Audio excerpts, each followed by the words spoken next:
So, welcome everyone. This is a wonderful night here, August 13th. It's my birthday.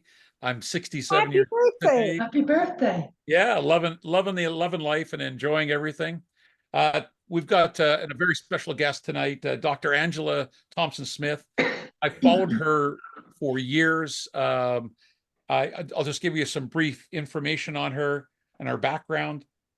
She started as, her qualifications as she started in nursing, did social work in the UK.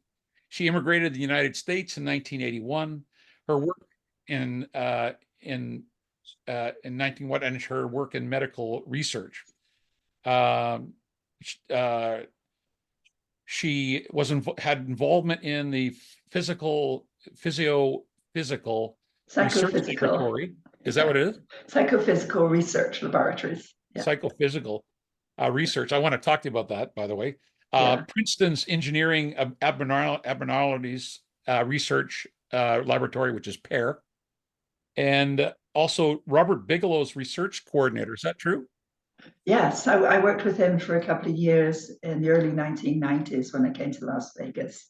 Wow, that's a name that's a more recent name for me, but that's a name from the past for you. Yeah, and I actually have a write-up of the work we did. If people, this is another thing I'm offering. If people want or are curious, about the kind of work he was doing back then, I can email that. That's great. We live on curiosity. Yeah, I do too. I'm always curious. So, anyways, Dr. Angela Thompson Smith, thank you for coming tonight and sharing your wisdom and joining us where we have a loose knit group here of people that are interested in what you do. The phenomenon of remote viewing. We'll probably get into some general stuff to start with, sort of maybe if you want to sort of give more detail to you and your beginnings and where you started, not necessarily in remote viewing, but what led up to you going into remote viewing. Yeah. You want me to kick off with that? Yes, please, if you don't mind. Okay, yeah. Well, I was always an intuitive child. And even as a little one, my mother said that I would be playing with something and then it would disappear and they'd never find it again.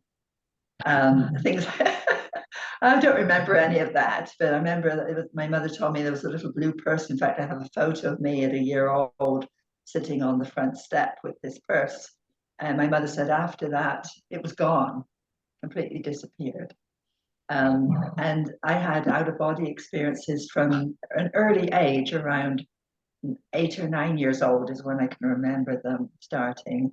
And I thought everybody did that, like everybody dreams. I thought everybody went out of their body at night and wandered around the neighborhood and sat up on the roof and, until my late 20s. And then I learned about out-of-body experience and Robert Monroe's, Robert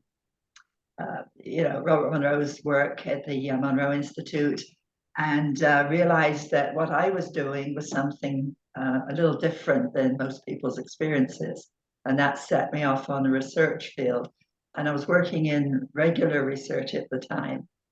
And so, I just followed the same threads, looking at reading books, reading articles, talking to people, watching videos, and getting a background to this ability. And so, it was a wake up for me that what I was doing wasn't something that some people had it, they had an accident and they looked down and saw their own body, or they were having an operation and they were out of body, or they'd taken some medications and were out of body. But mine were voluntary. I could choose to where I want to go and go there. And I did personal research to test whether what I was seeing was accurate. And it shook me when I found it was. I suppose that was a shock. Now, did anyone else in your family have similar gifts? My brother is sort of intuitive too, but has never done anything with them. He's had a lot of UFO sightings. particularly in the south of England, which is where I'm from. Yes. So my parents, I don't know. They didn't talk much. They were interested in UFOs and psychic stuff, but didn't proclaim to have any talents. But I think my dad's mom, my maternal grandmother, I take after her a lot. So even though it wasn't talked about, I think she was probably very intuitive. So, jumping on to some of the stuff at the beginning where um, the involvement in the psychophysical labs, research labs. So tell me a little bit about that, because I've never heard of that type of I suspected they had these kind of things, but I think about Yeah. universities spending time and money chasing these things. Tell me a little bit about that world. You're on mute, I think, Angela.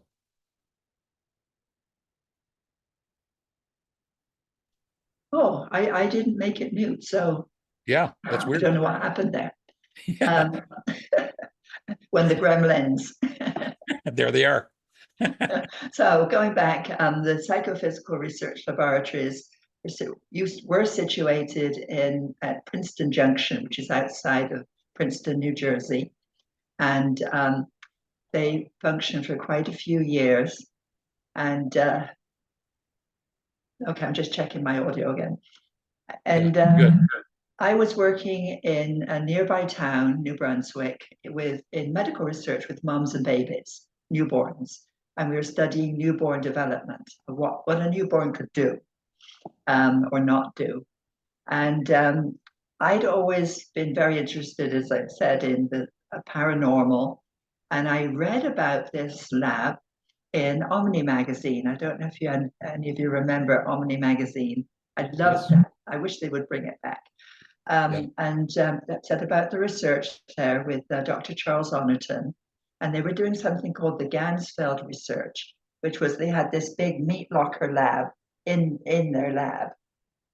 And they would put people in there, sit in there, and you would get into a quiet state and try and pick up information from another shielded room where someone was watching a video. So they were doing telepathy, remote perception work, as well as some micropsychokinesis work with computer programs, trying to make things work on a computer with psi.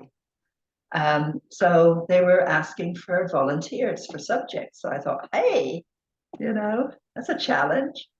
So I called them up and volunteered, went down, and ended up being a volunteer with them for about a year.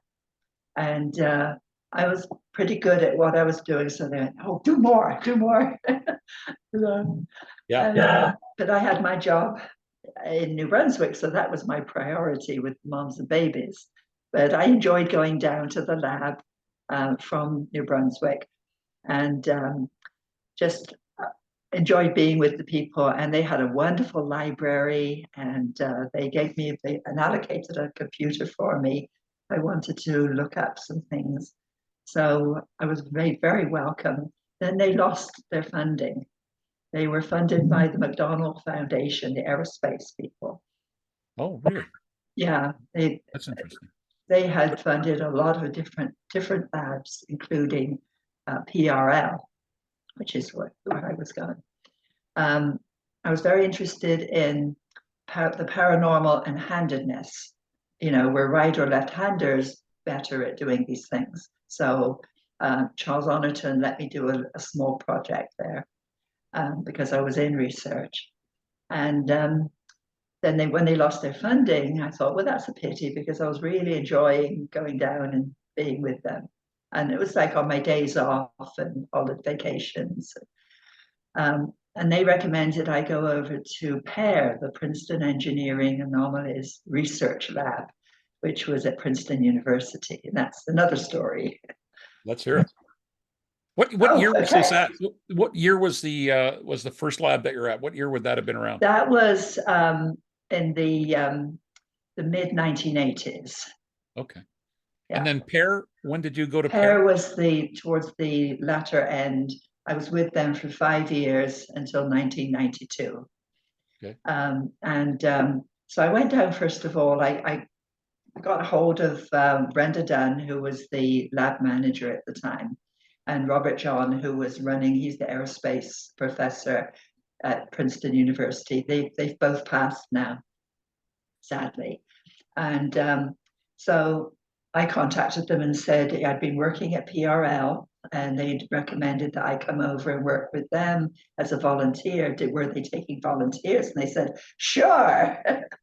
Anybody new want to come in and try our stuff? And it was an amazing 5 years. They had a lab down in the basement of the engineering school. And it was, when from the outside, you wouldn't even know there was a lab there. It was like going into the downstairs in the basement.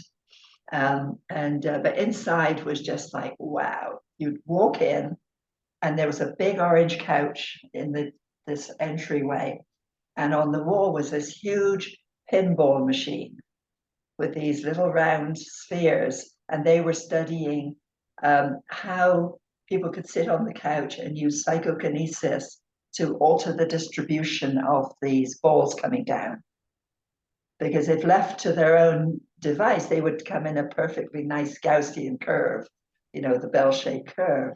But we've had people come in and sit and go, left, left, left, right, right, right. And try and alter the distribution. And then it was, of course, all computerized. Everything was computerized. And they were studying also remote perception, but precognitive remote perception. They had teams of 1 or 2 people, well, 2 or 3 people, and one would be the perceiver, or the remote viewer, as we call them now, would try and perceive where another individual, an operator, would be out, say on vacation, going to a particular unknown location at a particular time. So the operator back in the lab or in their own location would try and pick up information, and it was all documented with sketches and questionnaires that were later evaluated. But what an interesting thing was, they did this precognitively, which is if somebody was going out, say, on January 1st on vacation, and didn't know where they would be on January 1st, but knew they were going to be at in that particular area, which was unknown to the lab, then the person at the lab, which they could do their work in the lab or at home, whichever, would try and pick up where they would be on January 1st. But they could do it a week, a month even, just maybe a couple of days before January 1st. So it was done precognitively, which hadn't been done before. It was always, if it was done, that kind of work, I'd called an outbounder. It was done while the person was out doing their visit, and the other person would try and pick up where they were at that same time. But this was precognitive, which was very different. And it worked. Yeah. Results. I'm interested, like in both these labs, what were some of the things that you had a different level because of your natural gifts, but were there things that surprised you that with the abilities of some people, or some tests that they did that sort of really shocked you from that perspective? Yeah, there were some people, particularly groups of children that came in, local junior school children that came, like a site visit, day visit, to come and visit. And they sat all these children in the room with the random number generator, because that was another experiment, PK, micro PK, trying to affect an electronic device to put out either more pluses or more minuses. And the children would sit there and they'd all cheer, for one, like to go high or to go low. And these children got amazing results. Wow. Yeah. So, and then we had, of course, the heavy hitters, some people who came in as volunteers, as operators, and their work, accumulated over time. And we were all operators. We all took part in the experiments, because they eventually hired me. after I'd been volunteering for probably about, I don't know, 4 or 5 months. And my work at the research with mums and babies, that grant funding was ending. So Brenda Dunn and Robert John said, why don't you come work with us? I was like, wow, yes. Because getting a job in parapsychology is almost impossible. Yeah. Well, you're starting out by volunteering your time to get into it. Yeah. And with your gifts as all. Now, did they try to test you at all through Well, that time? we all, not specifically, they didn't specifically say, well, we're testing you, because the emphasis was on the results of the machines rather than us as operators who were there just to provide impetus to the machines. But they found that when they looked at all of the data for the random number generator across everybody, and they divided it by male and female, the females provided more data and more successful data than the males, which was interesting. The males had a better effect with the random pinball machine, which was called Murphy, by the way. And with Murphy's law, anything could go wrong.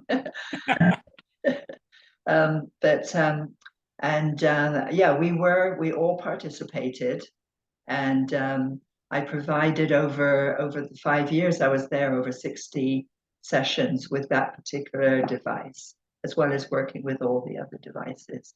Wow. I mean, it's hard to find a more interesting topic than the things that our group has been talking about, remote viewing, these type of things. I know younger children having tremendous gifts. I suspect we have stronger gifts when you're younger, and then we somehow migrate away from socialized out and educated out of us. Is that right, eh? I think so. Yeah, that sure seems to be the way. I mean, some people still retain their gifts and work at it. Yeah. I have a very good friend who has spent 20 years refining her skills of intuitiveness, and she's one of the most gifted people I've ever met in my lifetime. And how accurate she has been is just, she likes to be very chalant about it. She doesn't really she doesn't have an ego. It's just an amazing, when you watch somebody. I'll give you for instance, I had a person tell me I need to find somebody that's intuitive.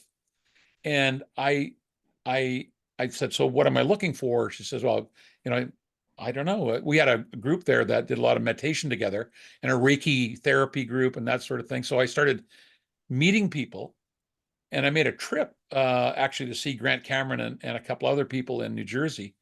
And he had mentioned that he had come across this person that was very gifted and was doing it as a business. So I invited her to come and do a session with me. And I had 13 questions that I had prepared that I only knew the answers to. And she answered all 13 questions. And wow. I said to her, okay, hear me asking you these questions and you answering them. You're either possibly reading my mind, possibly, because I know I'm the only person in the world that knows the answers to these questions. Or where are you getting these answers from? And she just looked at me and said, I asked the creator and he delivers the messages right to me. And I booked her for 1 hour and I spent 4 hours with her that day. Wow. She said, you can ask me anything you want. And it's like one of the top 5 moments in my life where I sat there and I felt like I was talking to the creator, essentially, is what it was. It was that miraculous. So it's a fantastic topic we're on today. And it's such an interesting thing. So jumping over to remote viewing, and where did you start getting interested in or what did they even call it back then when you first started looking at doing remote viewing as we I just called it out-of-body experience before I went down to PRL. And then at PRL, they were calling it remote perception. And at Princeton, at the Pear Lab, they were calling it precognitive remote perception. So that's what I was calling it at that time. And that's what I called my first book, Remote Perceptions, because it more accurately ties up, because the new term remote viewing, I'll talk about that in a bit, how that came about, the term. But it only implies that it's only remote viewing, that you just use your, your inner eyes, whereas you actually use all your senses. So, I didn't start calling it remote viewing until around the mid-1990s, when I was trained in remote viewing by Paul Smith, who was one of the military remote viewers. Right. And how did you fall under his leadership to learn? How did that happen? He's my brother-in-law. Okay. Well, I knew about Paul at the Pear Lab because I knew these people would contact us from a military group, which was the Stargate unit, of course, the military remote viewing group, asking for reprints of articles and books, etc. So I knew his name, but I didn't know who Paul was. And then when I moved out to Las Vegas in '92, and that's another chapter, on the first night there, I met David Smith, who was very interested. It was at an evening psychic group, and I was invited to that first evening. I was in town in Las Vegas, and it was run by a group from a lab out at Nellis Air Force Base, run by the Department of Energy and EG&G, and they studied propulsion and all sorts of stuff that they didn't talk about. But David was working there as an engineer, and so I thought he's an interesting guy, and what happened was everybody would sit around in this evening meeting, and this is how I got to meet David. It's a longer story, but we all sat around. We brought food and drink, and everybody sat around and just chatted and did cold readings of each other.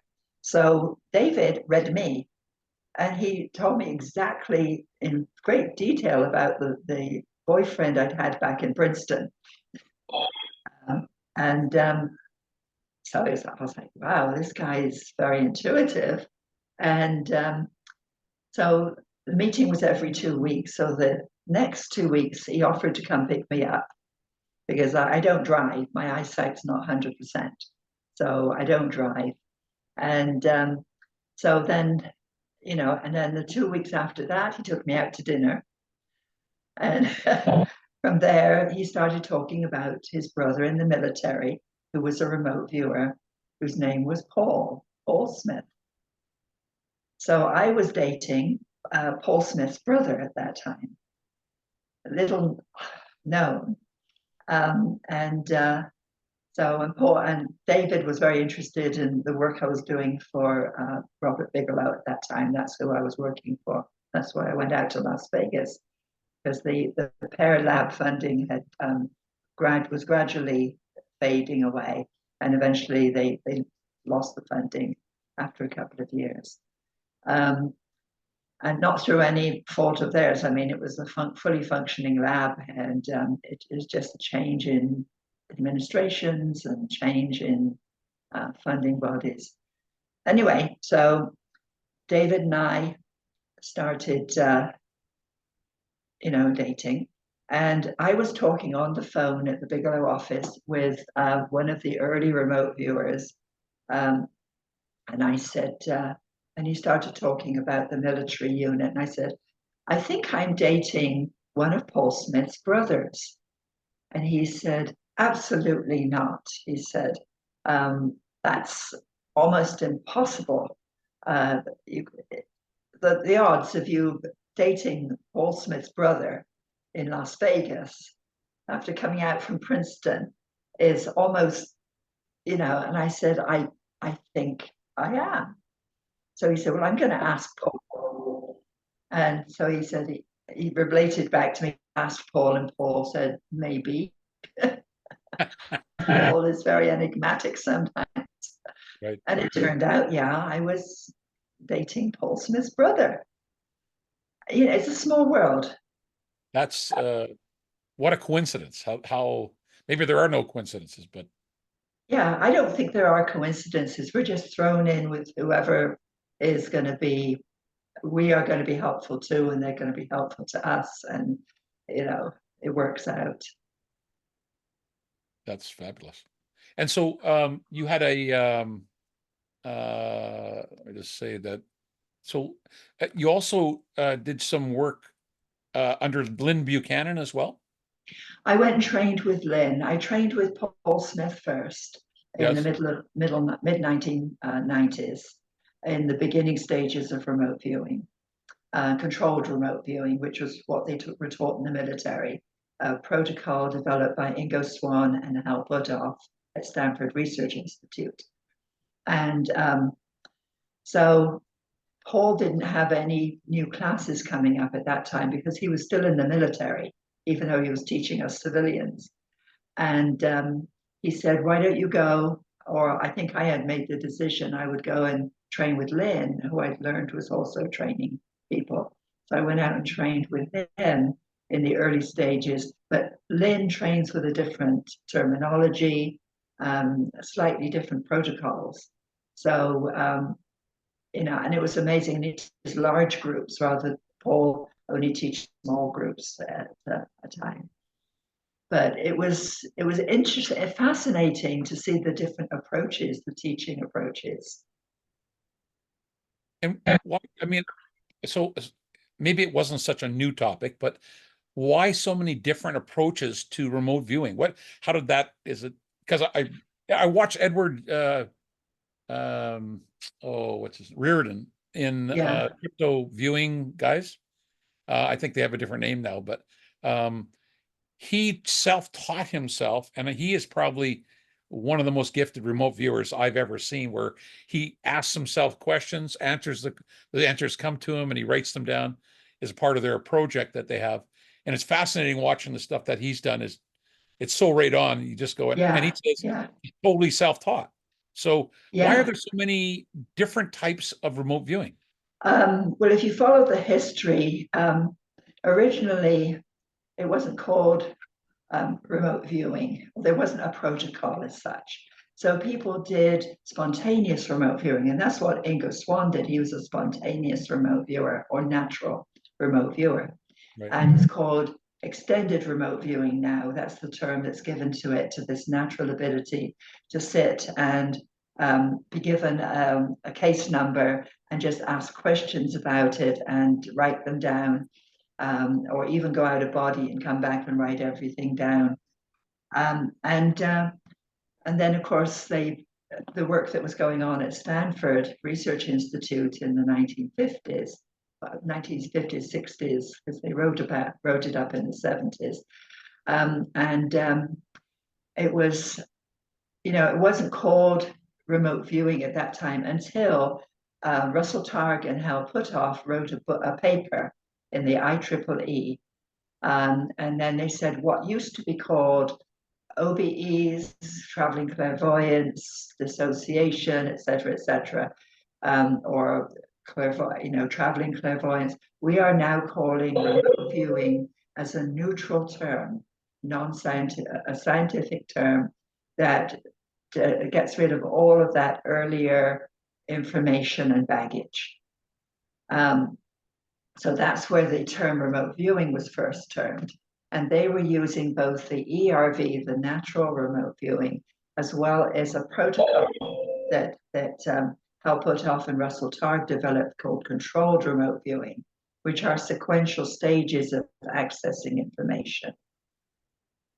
Since then, other people took it on and they've slightly changed the protocol. Lynn had to change the protocol because he was told that he couldn't use the Swann Puthoff protocol for some reason. He never found out why.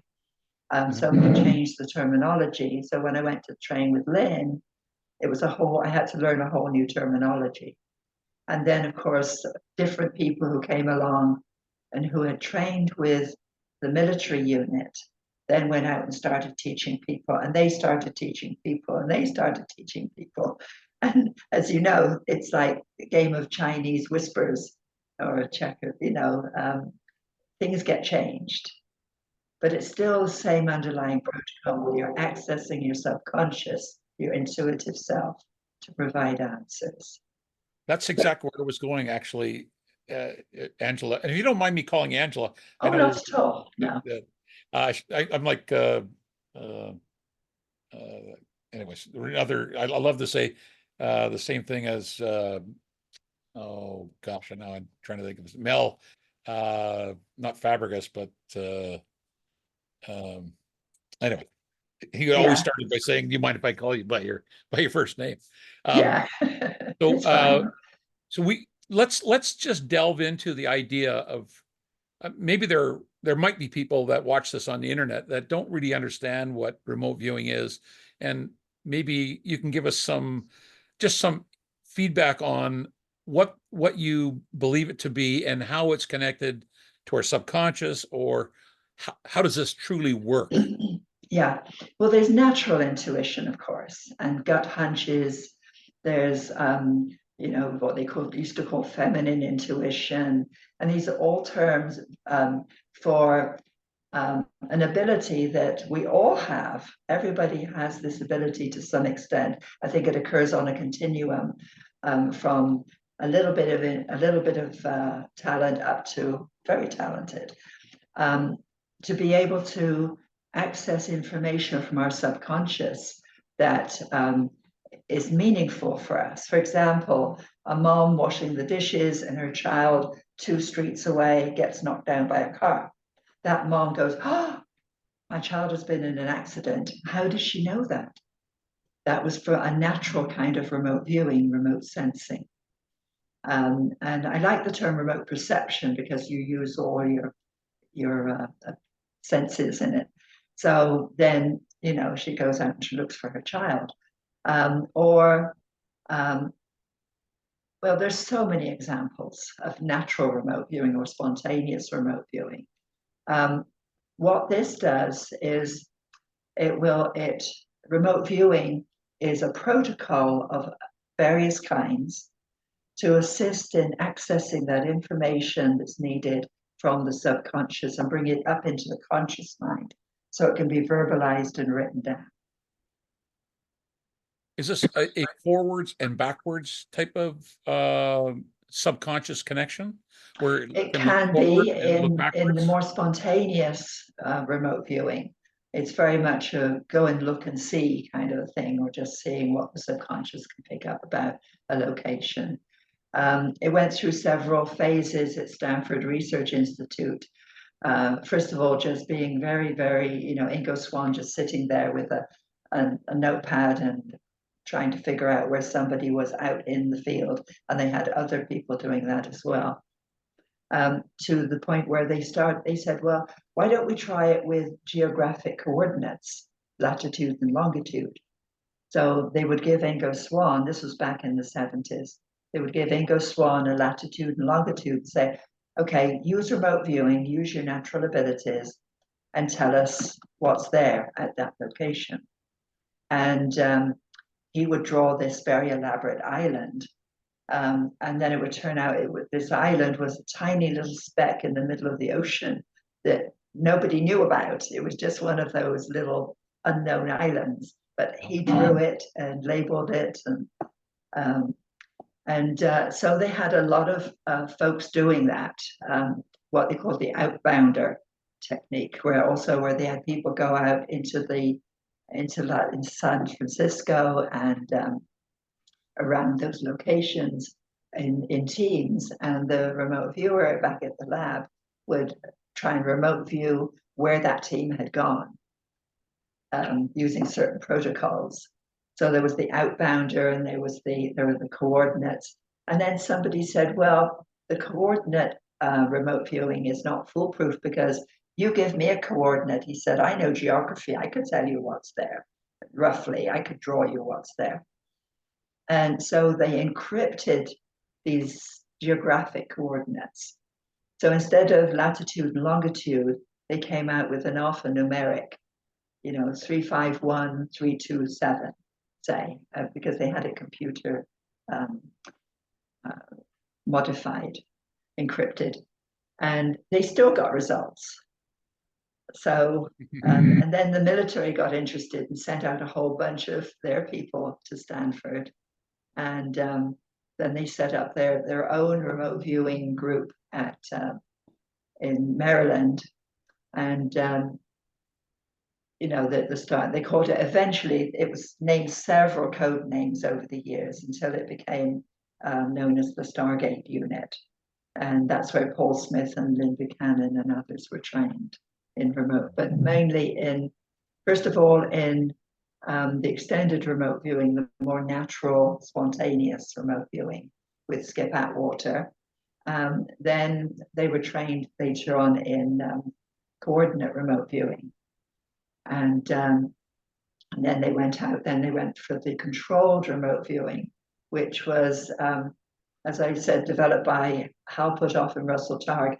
These are sequential written and spoken stages. And you start off very, very simply with just a little automatic drawing, and then analyze it. And so you go through 6 stages, and then you gradually acquire more and more information about a particular target or a location or an event or a person, to where it's just amazing what you can get with controlled remote viewing. Remarkable. I mean, again, this is spectacular stuff. You know, dealing, our group is the UFO researchers and experiencers group. Well, we've gone from craft and viewing and people being abducted to the connection to consciousness to all, and you know, remote viewing just happened to be falling in line with this type of thing. So if we take this thing a step farther from the remote viewing, you know, when I was younger, we used to call it ESP, I think. Was, and it's still called like that in scientific terms, right? Yeah. So just also, just so we get this in right now. Angela, you teach remote viewing, do you not? I do. I teach small groups on a weekend online basis, and I teach them the basics over 2 days, bring them up to speed with some of the very basic controlled remote viewing, or ERV if they're not interested in the controlled remote viewing, which is ERV is the more natural. And then I work with real life projects rather than just pictures and envelopes, which many trainers use. I use real life videos or articles from the internet. So I glean a whole bunch of targets before the class and assign coordinates to them, alphanumerics, ABC, 1, 2, 3. So each of them has a unique address, so to speak. Then on the 3rd day, after they've been doing practice sessions and learning about remote viewing for 2 days, then the 3rd day, we do an operational day. So they do 3 individual sessions on one particular target that we're looking at. And this can be maybe a criminal case or a missing person or an event or something that somebody has said, hey, I'd love to have your remote viewers look at this. It could be anything. One thing was about the International Space Station. There were stories about that it might be scrapped at some point. So I gave that to one of the Sunday groups. So we usually work Friday, Saturday, Sunday. And they came up with, yes, there is a strong possibility that it will be scrapped. Because they don't know, when they first start off, they're just given what's called a blind coordinate, which is like ABC 1, 2, 3. That's all they get is a coordinate that's been constructed. And I get those from random number programs and letter programs online.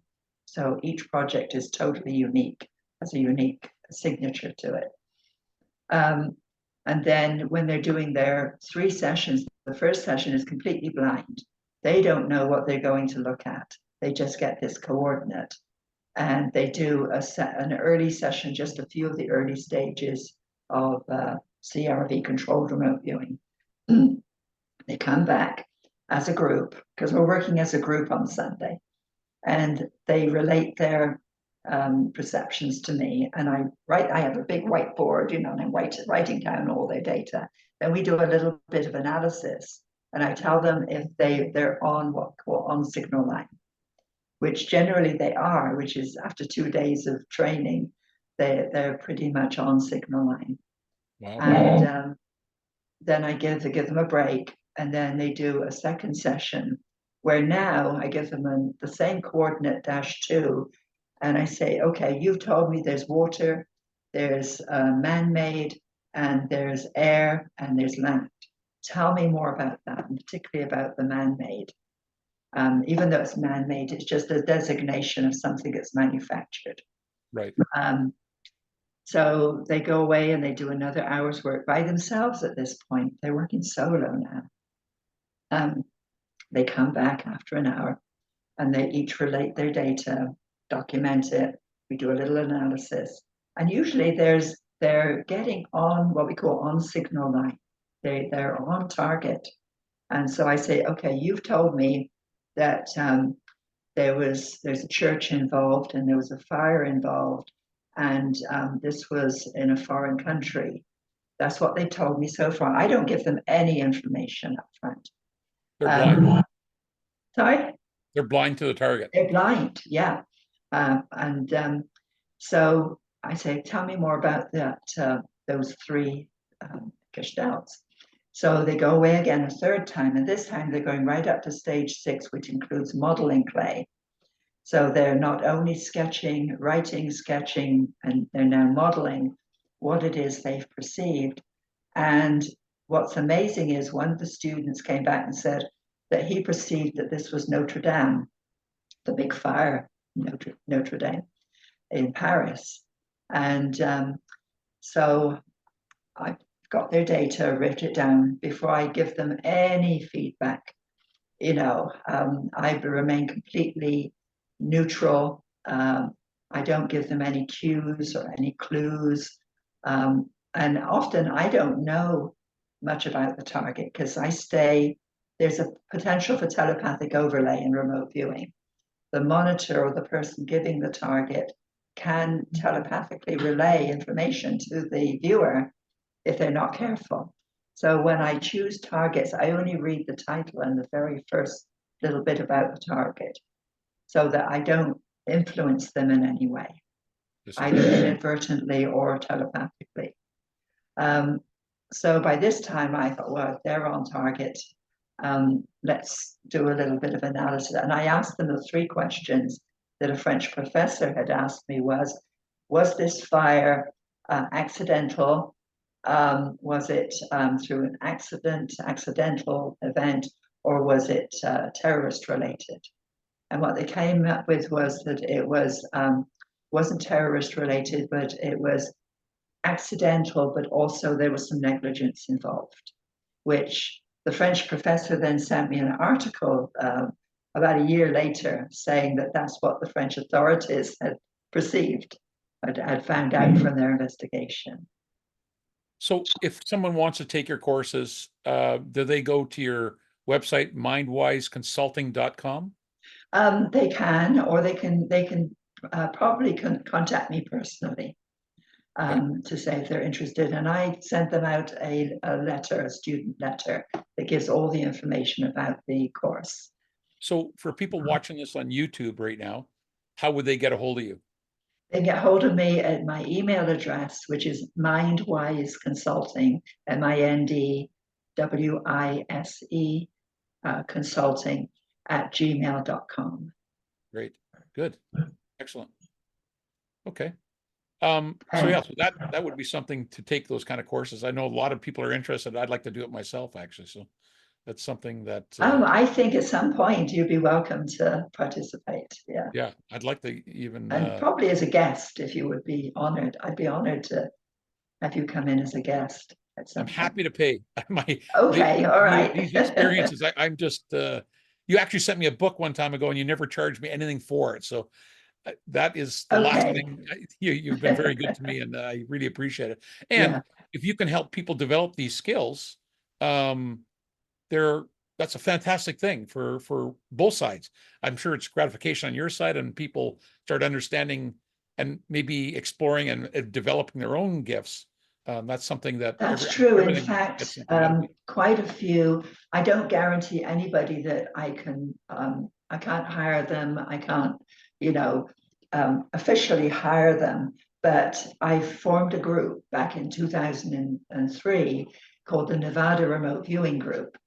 So these are like a volunteer firefighting force. They're all trained. The majority of them are trained in either ERV or CRV, and I can call on them and say, are you available? I'll send out an email to a group of them and say, are you available for a project? You know, we've got all of these different projects which we've done over the years. Not just my work, you know, as you said, Joe McMonagle had said that there were cases that wouldn't have been solved without me. Well, it was without my team, me and my team. So let's just stop right there for a second, Angela, because um, I haven't mentioned this yet, but the let me just take a look at my notes here for Joe McGonigal was being interviewed by Ryan. I'm trying to think of the my memory is, maybe you could help me recover my memory. That would be very helpful. Just 1 second. I could look at it here. Yeah. Just give me 1 second while I just take a look here. So Sean Ryan says somebody on Yeah. chat. Yeah. Oh, yeah. Sean Ryan. That's right. So Joe McGonigal had I think it was a 4-hour interview with Sean Ryan. And Yeah. it was a fascinating experience listening to him talk about his history, how he came upon it. You know, it's very similar to what we're talking about tonight. And then he got into a case, which I think I'd like you to explain, which was looking for someone that I think the FBI was looking for that had stolen some money, or they thought he was out of the country, that sort of thing. Yeah. Do you want to add something to that flavor? And you were Yeah. mentioning that Yeah. there This were was other the people involved, not just you, that discovered that. yeah. This was the Denver DJ murder case that we worked Okay. and many years ago, about 10 years ago now. And it started with a colleague of mine, Robert, who was a photographer to all the pop stars and had a strong interest in remote viewing. And he saw me at one of the conferences and he said, I've got a project for you. He said, I'm going to give you a coordinate and I want you to go, could you take a look at it for me? And I was blind to the target. I didn't know what it was. I said, yeah, okay. So I went away, and when I had some time, I sat down and I used ERV, which is the natural, spontaneous, close my eyes, look and see what I can perceive. And I found water, a lot of very deep water. There were these plants growing in it, you know, like kelp. And there was land, there was an estuary, there was brackish water coming down from the estuary. And there was a dead body. And so I thought, oh my gosh, I hope I'm wrong. I really hope I'm wrong. Because I don't like to give bad news. But I got back to him and I told him what I'd write it down, as I do. I write up a report. And I said, this is what I'm perceiving. And he said, no, no, no. He said, it can't be. He said, this is my friend. He's a DJ out of Denver. He moved to California, Southern California, and he's been working there as a DJ. And he's working with somebody who has a boat, but I don't accept that he's dead. So I said, well, why don't I get a couple of other remote viewers, the Nevada Remote Viewing Group, to take a look at this and see, you know, what they can perceive. I'll just give them the coordinate, nothing up front. And they came back with all this additional information about how there was a guy that had deceived another guy and stolen his money and killed him and dumped him in the ocean, even drawing Catalina Island as a potential place for, which turned out to be correct.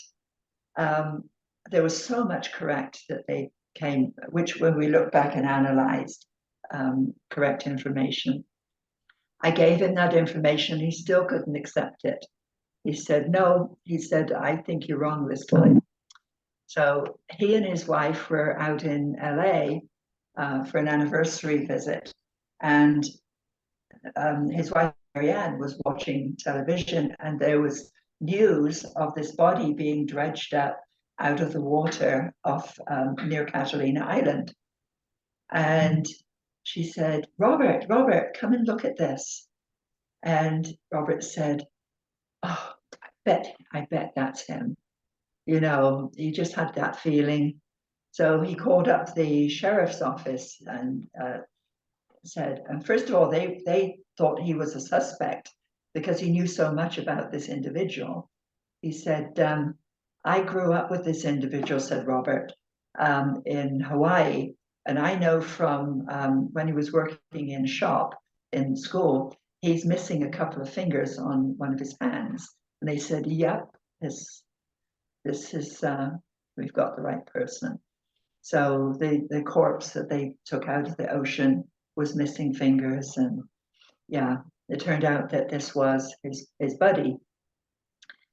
So then what was so interesting was the sheriff's department knew about remote viewing, because years before that, Colonel John Alexander had gone out and given them a talk about remote viewing.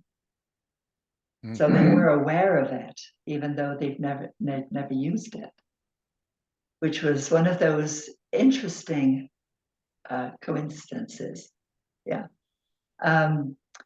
And from then on, the group was tasked by, I said, I'm going to bring in more people on this. So we had about a dozen eventually working this case. I would send them out blind questions, you know, what happened, who was there, what, you know, vehicles, etc. And they came back with such a lot of information, and we fed all that to the LA Sheriff's Department. And eventually, it turned out that all that information was correct, but the suspect, the murderer, who had stolen this Denver DJ's money, inheritance, and shot him and dumped him overboard, he left LA and he went to Montana, I believe, where he was then picked up and taken back to California for trial. And he's in prison now. Wow. But it was just one of those amazing sessions that just evolved and evolved and evolved, because layer after layer of data that was coming in. And, you know, so the Denver DJ case, and what's really fascinating is the cream on the top of the ice cream, so to speak, was that a few years ago, I was invited by the History Channel.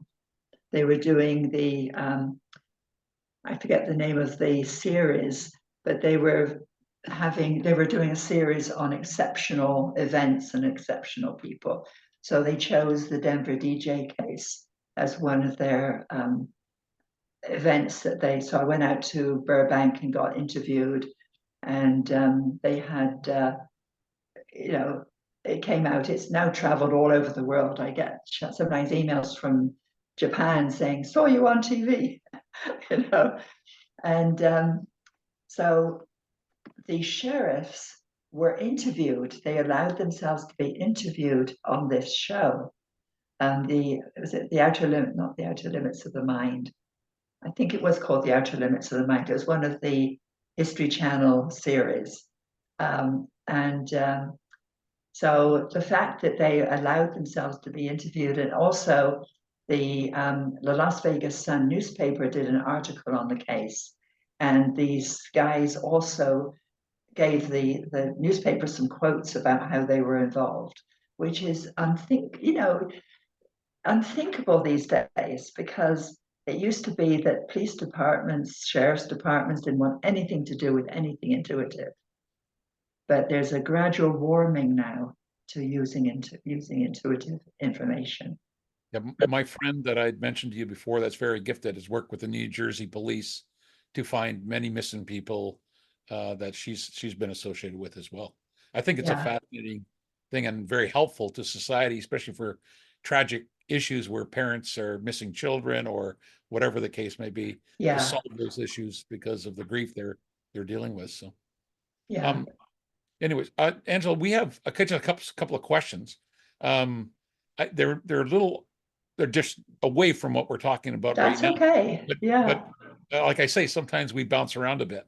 So some people ask the question. Let me just go back to it because they're asking, have you ever remote viewed the moon? Had an experience with that, and what did you find? Because it's such an interesting topic. I find that very interesting myself as well. Yeah, yeah.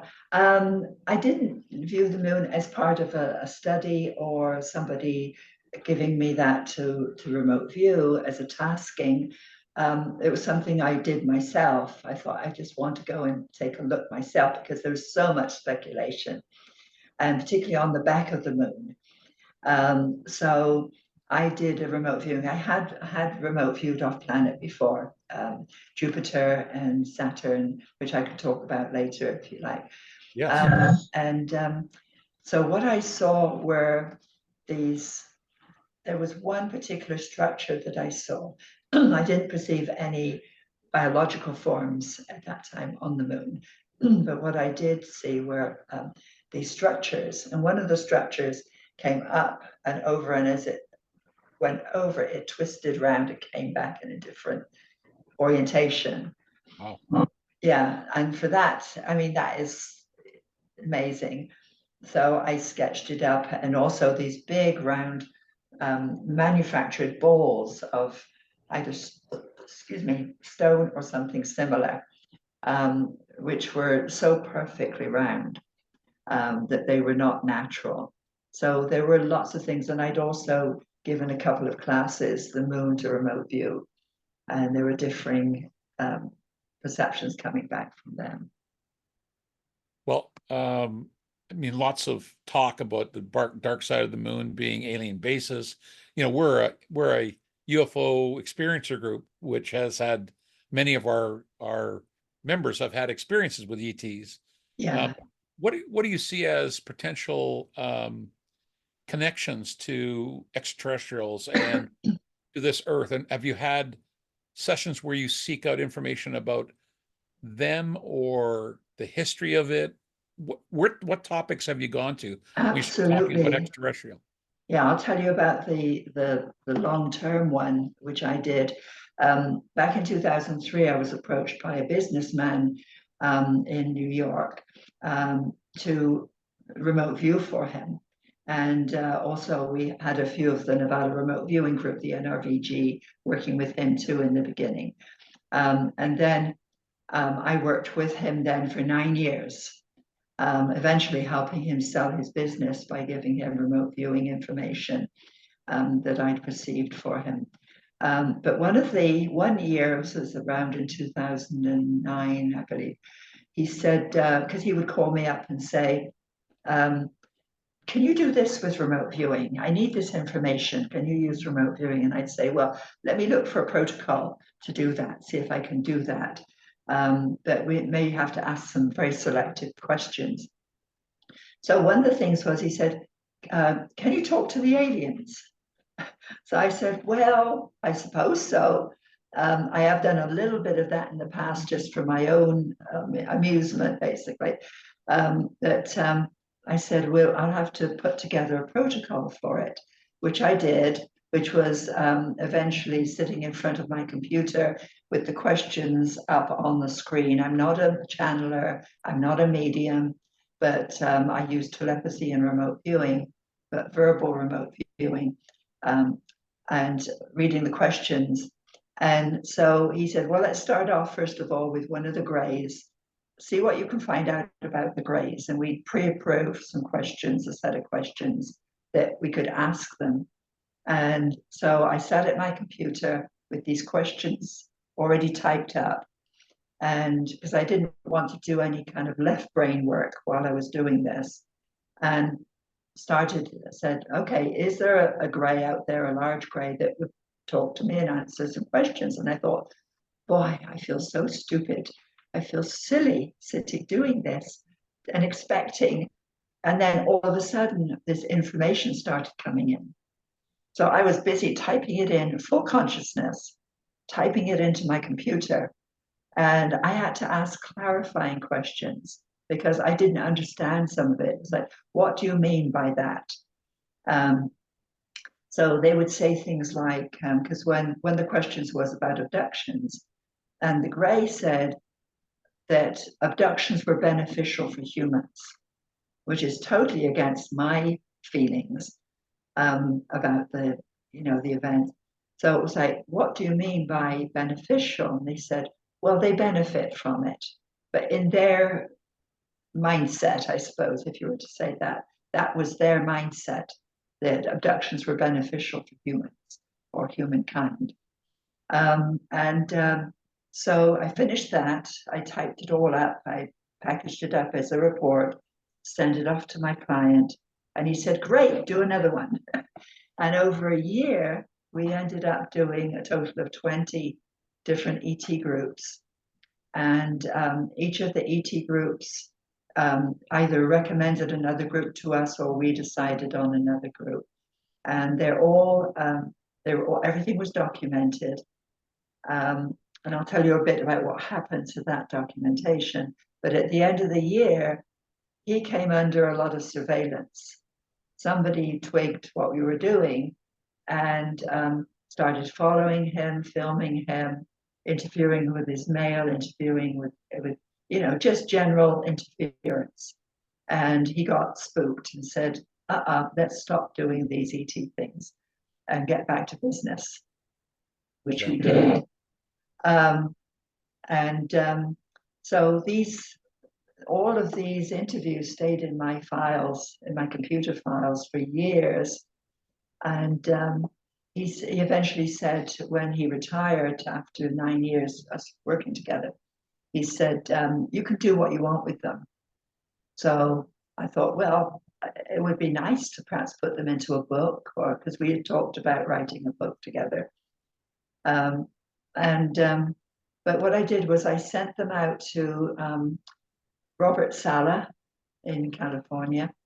He had a group of a couple of hundred people on his groups. He said, why don't you send me one a week and I'll post it out to this group and see what they think. And people were like, more, we want to read more. And I also, one of the people that contacted me didn't know, because I put my name as Rosetta Stone because I wanted to be incognito at that time. So I was Rosetta Stone. And I got this email saying, or I think Robert Sala got the email saying, who is this guy that's putting out these interviews and how can I get hold of him? So I contacted him and I said, and I knew Scott, this was C.B. Scott Jones, and I knew Scott from other projects. And I said, Scott, it's me, Angela, that's putting these out. I did these for a client and I'm just testing the waters to see if people are interested enough for me to write a book, put them into book form. And he said, wow, yes. He said, I've also got information I want to put out there that I've never shared before. So we ended up writing Voices from the Cosmos. That's published by, gosh, I have to remember the name of the publisher, it'll come. And Headline Books. I knew it was there. Yeah. What happened was Scott and I divided the book up. We wrote it in 10 months. He wrote all of his recollections and stuff that he'd worked on over the years that he'd never shared before. And in the middle of it, we put the transcripts from the ET interviews, as up to where we'd finished, where we'd stopped. And they published it, and it was mainly as a service to Scott that the publishers published this, because you can imagine a book of that kind might not, a regular publisher might not want to publish.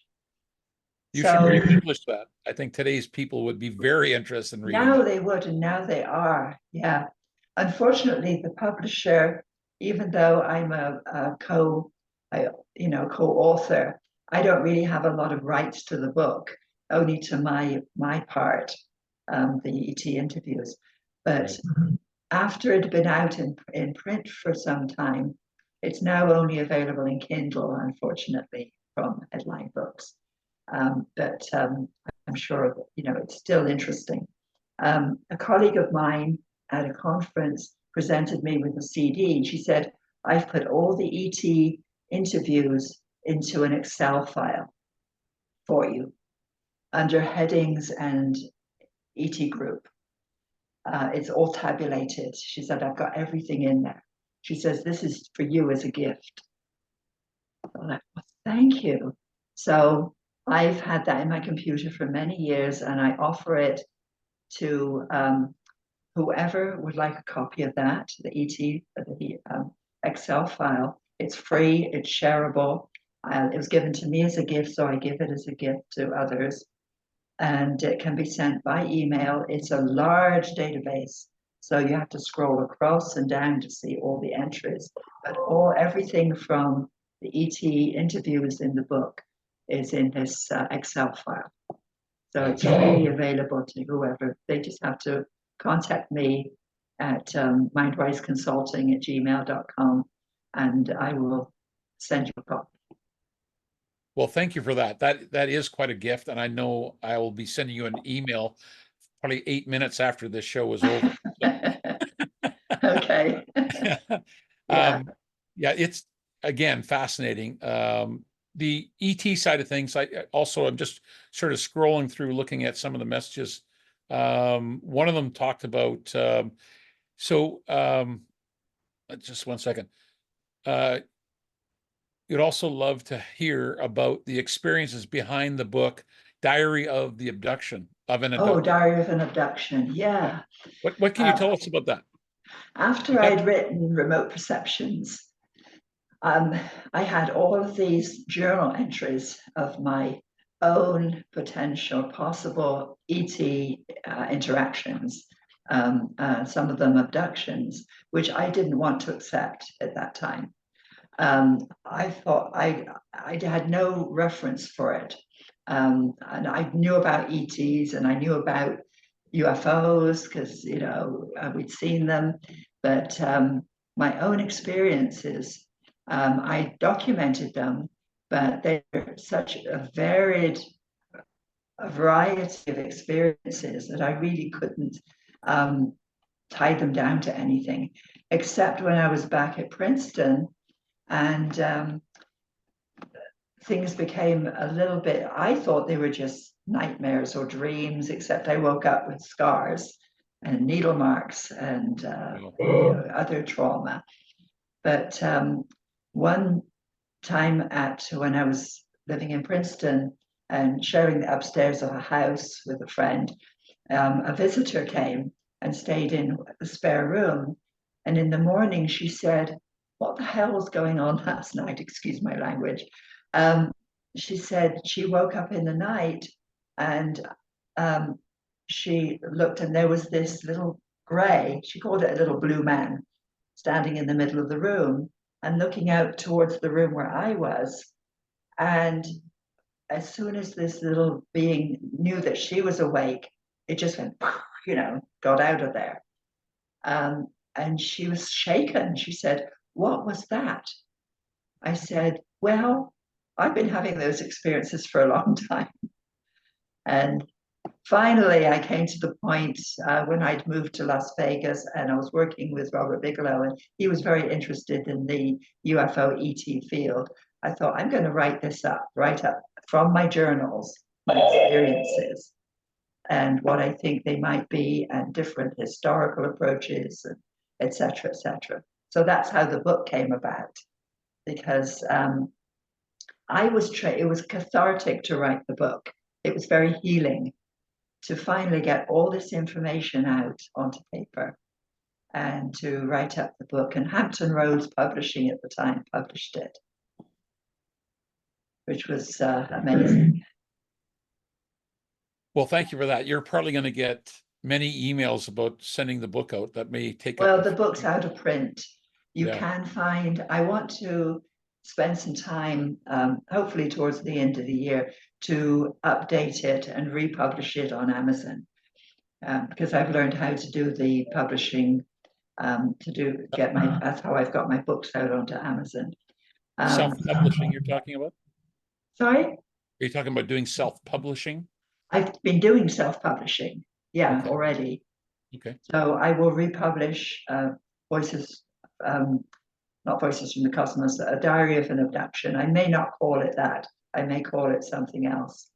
But I want to update it and revise it, and but keep it technically the same book, but with additions to it. Okay. Couple more questions, and as you can see, we'll get farther and farther along this That's road. okay, down the rabbit hole. Yeah. Have you ever talked to a Bigfoot? No, I haven't, but I am very interested in that topic. Yeah, I haven't, no. Is remote viewing something that you have experienced? Well, yes. She certainly has experienced. Yeah. So I'm just sort of going through. It was remote healing he was asking. Remote healing? Yeah. Oh, yes, right. Oh, yeah, very much so. Have you ever experienced that? Yeah, I've always been a healer. That's why I went into nursing and became a registered nurse, and also so not just healing, but I've also worked with children in children's homes, and I became a social worker after doing my nursing training back when I was in England. But I found when I was a nurse that I would get a bell would go for a patient was wanting something, but I knew before I get to the patient what they wanted. So rather than spook them out and take, say, water or a bedpan into them, and they'd go, well, how did you know? I would leave it outside, go in, let them tell me what they wanted, and then go out and get it and bring it in. And also did some hands-on healing with some very sick children that they'd given up on. One was a little gypsy baby that had pneumonia, and they were calling in the priest, to do the last rites on his baby, right? And so I thought, well, this little one, she needs a chance. So I got a little bit of oil and I blessed the baby and prayed over her, because I was quite religious when I was younger. I'm more eclectic now. And the baby survived. They were just amazed. And I never said anything, of course, and nobody knew that I did that.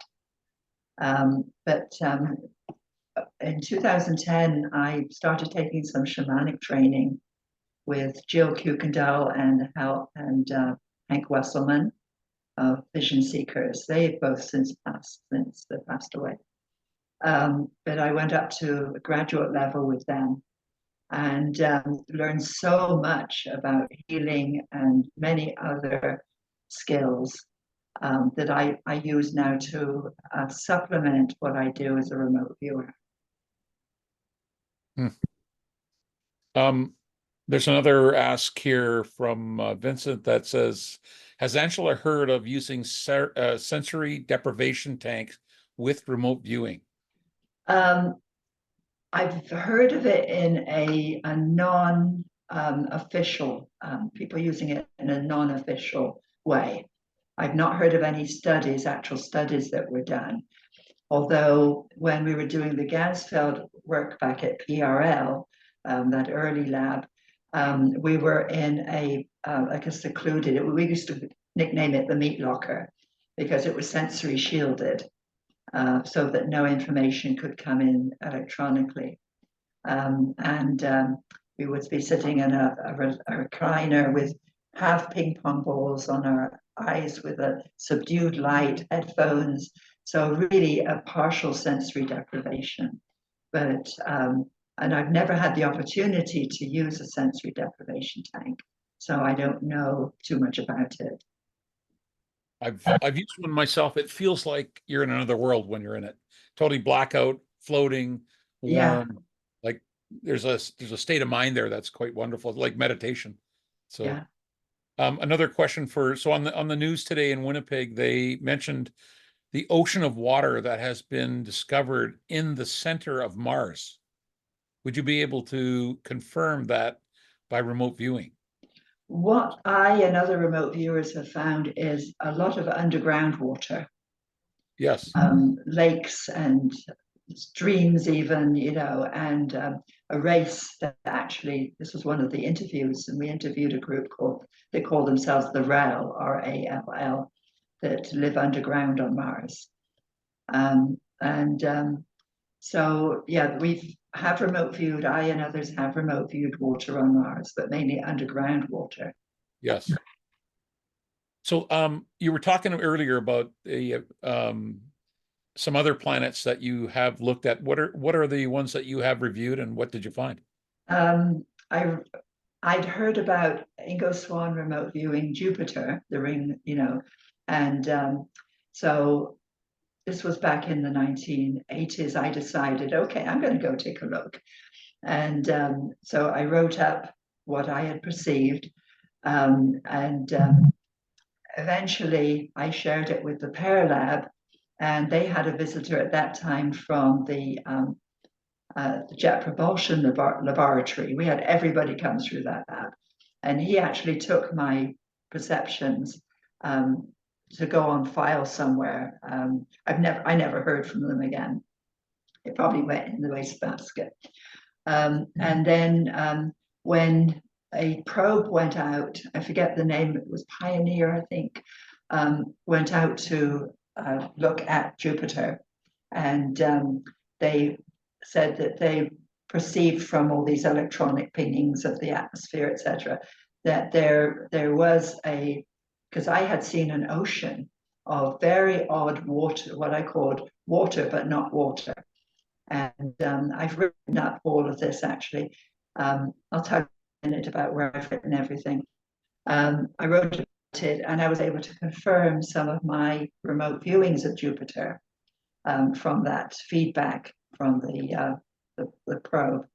And then also back in '94, I was tasked on the rings of Saturn by a group who wanted to look at the rings because a guy called Berglund had written a book about objects in the rings of Saturn. I had no idea of that book. I was completely blind to any of that. But they tasked me to look at the rings with a series of questions. This was partially front-loaded with information. In remote viewing, we call it being legally blind, that you're given enough information to go to the target, but not enough to front-load you on too much information about the target or to give you any upfront leads. And I gave them my report, and it sat there, just as a sort of interesting story in my books for many years until the Cassini probe went out to Saturn and started sending back information, which confirmed a lot of my remote viewing data. But I had to wait 11 years for that data, for that feedback, which was very interesting and very enlightening and very satisfying to get. And then what I had seen, which I reported to the group, because I feel I need to be very honest when I'm doing my remote viewing and not to withhold any data. I saw mining craft in the rings of Saturn that were unmanned or unpersoned, and that was collecting up debris in the rings. And the group were like, oh, it's interesting. But there was about another couple of years later, a NASA person who just went by the name Skycap1 looked at the rings and actually found these almost engineered type things in the rings of Saturn, which was very interesting. So I got some more feedback. Wow. What a Everything remarkable. I've written, most of what I've done, I've written up in 2 books. One is called SEER, SEER, 30 Years of Remote Viewing. And I've taken all from my journals and from my scientific papers. And then I wrote a sequel called Scribe, SCRIBE. They're both available on Amazon, with another 20 years on, on top of that. You're writing a new book as right now, are you not? The new book is going to be a compilation. It's not going to be just remote viewing. The organization that I'm part of, which is called the International Remote Viewing Association, I was one of the founders, along with a group of folks, decided that, just trying to recap here into how to phrase this. So can you rephrase the question? I was asking, so are you preparing a new book? Like, oh, right, yeah. So going back to IRVA, last year they asked me to give a series of classes online of OBEs and related to remote viewing, psychokinesis related to remote viewing. So I gave a monthly class, a 3-hour class, to groups of people that signed up for them through IRVA. So I had PowerPoints, text that I sent out, as well as teaching online with exercises over the 3 hours. All that information from the 12 classes last year, and then additional 6 that I did this year, are going to go, all that text is going to go in a new book called The Paranormal Academy. So there's a lady in Germany that's going to assist me with that book. wonderful. Wonderful. I've also got a person says, is remote viewing a form of accessing the Akashic records in the astral plane, i.e. 4D? Also, is there a universal protocol when remote viewing in terms of privacy? I'll tackle the first one first. Yeah, the first part of that is that, yes, the Akashic record is a form of information collection, which Ingo Swann called the Matrix. That is all the information that ever has been, is, and will be. So that's just a simplified. That must be quite a hard drive, I would say. I can imagine it, the existential hard drive. And will ever be. Is that what you said? And all the future information too. You can access the future through this. Yeah. I could spend a few weeks in there. I think I'd like to go in there and do some reading. Oh yeah, and people can do that using different techniques.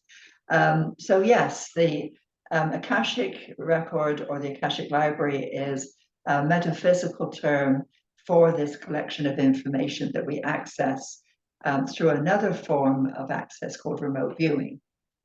So there are similarities, except that when we talk about remote viewing, we don't talk about the esoteric or the shamanic aspects of it. And then with, just looking at information, it's possible to go into the Akashic record and get information. Wow. One of our members that comes out quite often has asked the question, do you know of the war that is going on around the rings, Saturn rings? There's a portal that we are guarding. So this is a traveling hybrid that lives on Earth that has talked to us many times about some very incredible experiences that she's had. Do you know anything of that? I just unmuted myself. Okay, sorry. Accidentally got muted. I've not heard of this war as such, but there are definitely ET races that know of and use the rings. But I haven't heard of a war or fighting, or I hadn't heard about that. Yes. Some comments in the chat that you'd like to see. It says, what an amazing life. Thanks for sharing it with us. Oh, It is. I've had an interesting life. You sure have. Now, I just want Very, to very. mention, I almost didn't have a life 3 years ago.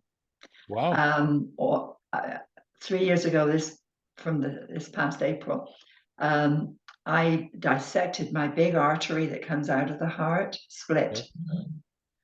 And most people die from that immediately. 85% die from that immediately, out of the blue. I mean, I was healthy, doing, all the right things that I thought were the right things.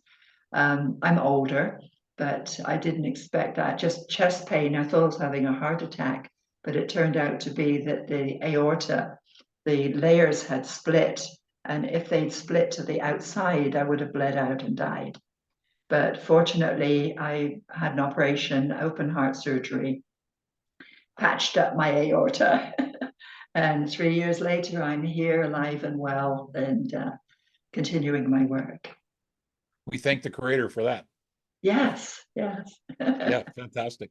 Let's see. I'm And curious. do I have permission to speak? Because I got a lot of ideas based on what she's saying. Everything she's saying is validating everything that I have experienced, especially about the moon and about Saturn. And then there were some other things you were talking about, like picking up on different distant places. I want to ask a question. Is reverse psychometry a form of remote viewing? No, it's the flip side. It's objects, actually. Psychometry is mainly getting information from holding objects. And I have done that as well, and it can be incorporated into the remote viewing session. If there are objects, or say there is evidence, say from a crime scene, a remote viewer can hold those and use psychometry as a tool to access information. Well, I developed a technique that I called it reverse psychometry because I'm doing the psychometry on myself. And I used a theory based on the Russian scientist that said that they did experiments with blind people, and they said that the blind people can use their hands to actually visually see with their hands.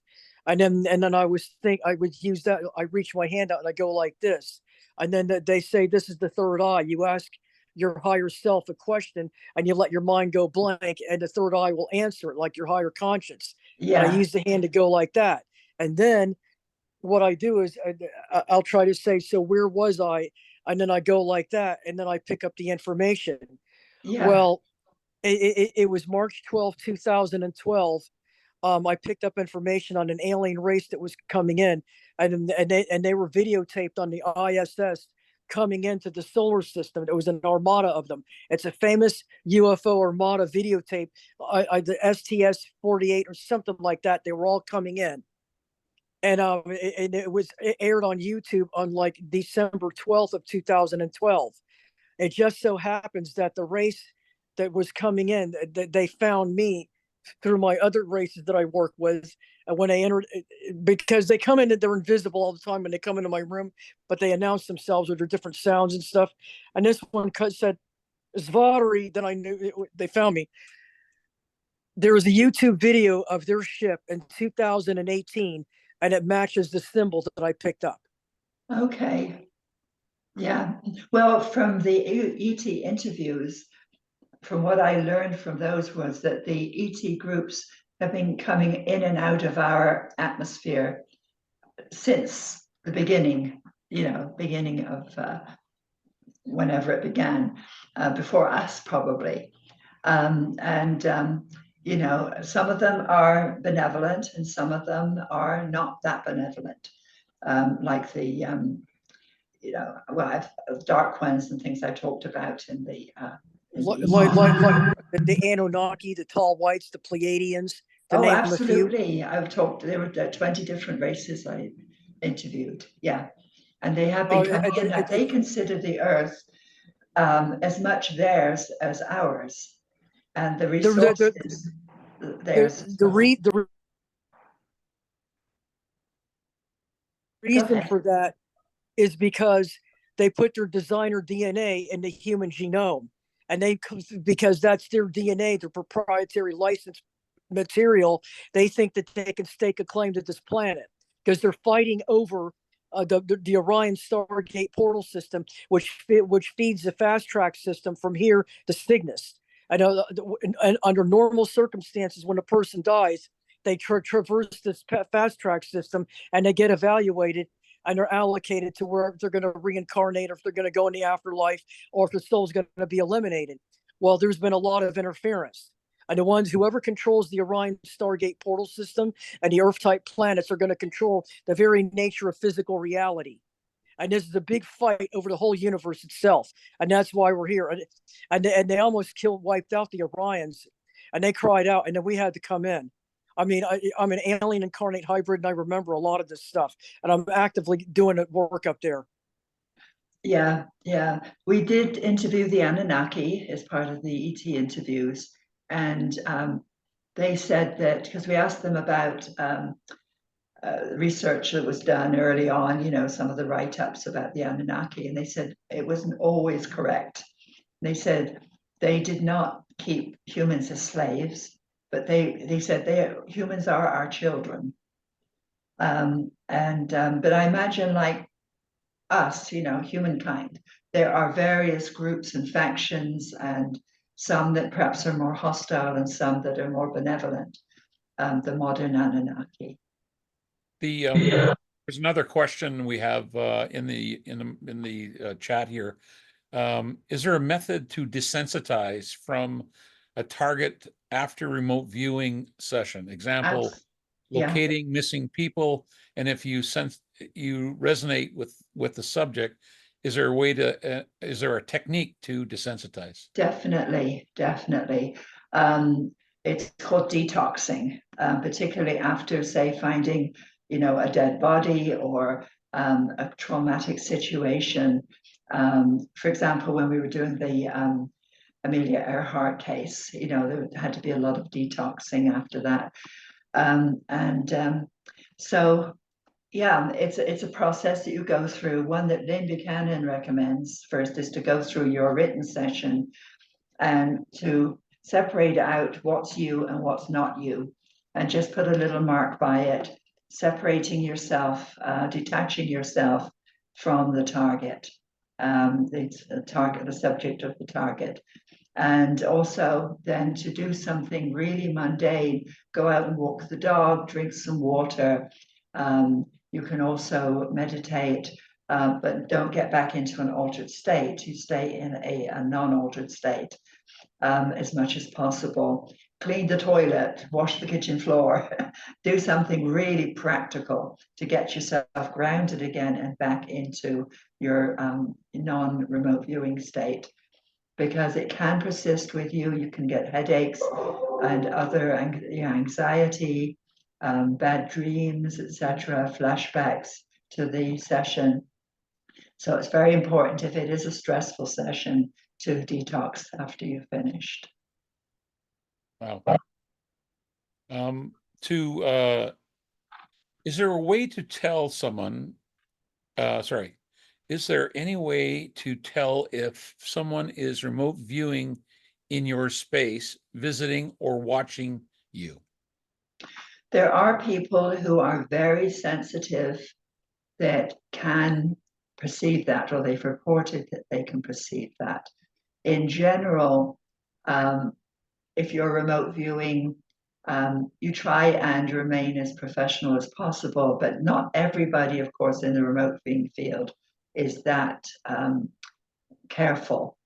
So, you know, if, for example, if I'm doing remote viewing, and the flip side of it is remote influence, if you're trying to heal somebody or to try and find out some information that's needed information, when you get out, you have to do detox, but also while you're doing it is to remain as neutral as possible. I think there is I call it the footsteps of consciousness, that it is possible to identify and record the footsteps of consciousness if somebody's at a target site, but no researchers yet have taken this up. So, because I think this would be a very valid thing, you know, have remote viewers remote view an individual and have them wired up for EKG and EEG and, you know, everything else to see if their system changes during the times that they're being remote viewed or not being remote viewed. But so far, nobody's been interested in doing that. So Interesting. I think, yes, a very sensitive person can perceive if they're being remote viewed. Perhaps their hackles go up, you know, they get like the cold chills, or they sense that somebody else is in their space. Can I tell you an example that I had one time? I did a series with a gentleman online. He wanted to do some outbounders, which was he'd go to a location, I'd remote view him. I'd go to a location, he would remote view where I was. And when we finished those, he said, I'd like to try something else. He said, when you're falling asleep, I'd like to come and visit you. I said, absolutely not. That's my time, that's my space. Don't do it, please. So I forgot about him. And about a week later, lying in bed with my husband at the time, and these images were going through my mind that were not me. And I thought, oh my gosh, it's this guy. So what I have is something I call my magic mirror. It's an imaginary mirror that I can hold up in front of me in my visual space. And it's imaginary. I don't have an actual magic mirror. And it goes around me if needed. And it's return to sender. It doesn't intend to hurt the other person, but it returns to sender unwanted. And as soon as I did that, the invasion stopped. So, you know, it's totally inappropriate. Yeah. Your space is yours. Yeah. I'm curious if remote viewers have investigated people missing under the David Pilates criteria. So I don't know the David Pilates criteria, so I don't know. He's the one that has missing people in national parks, like thousands. Oh, right. I've heard of that. Yeah. Yeah.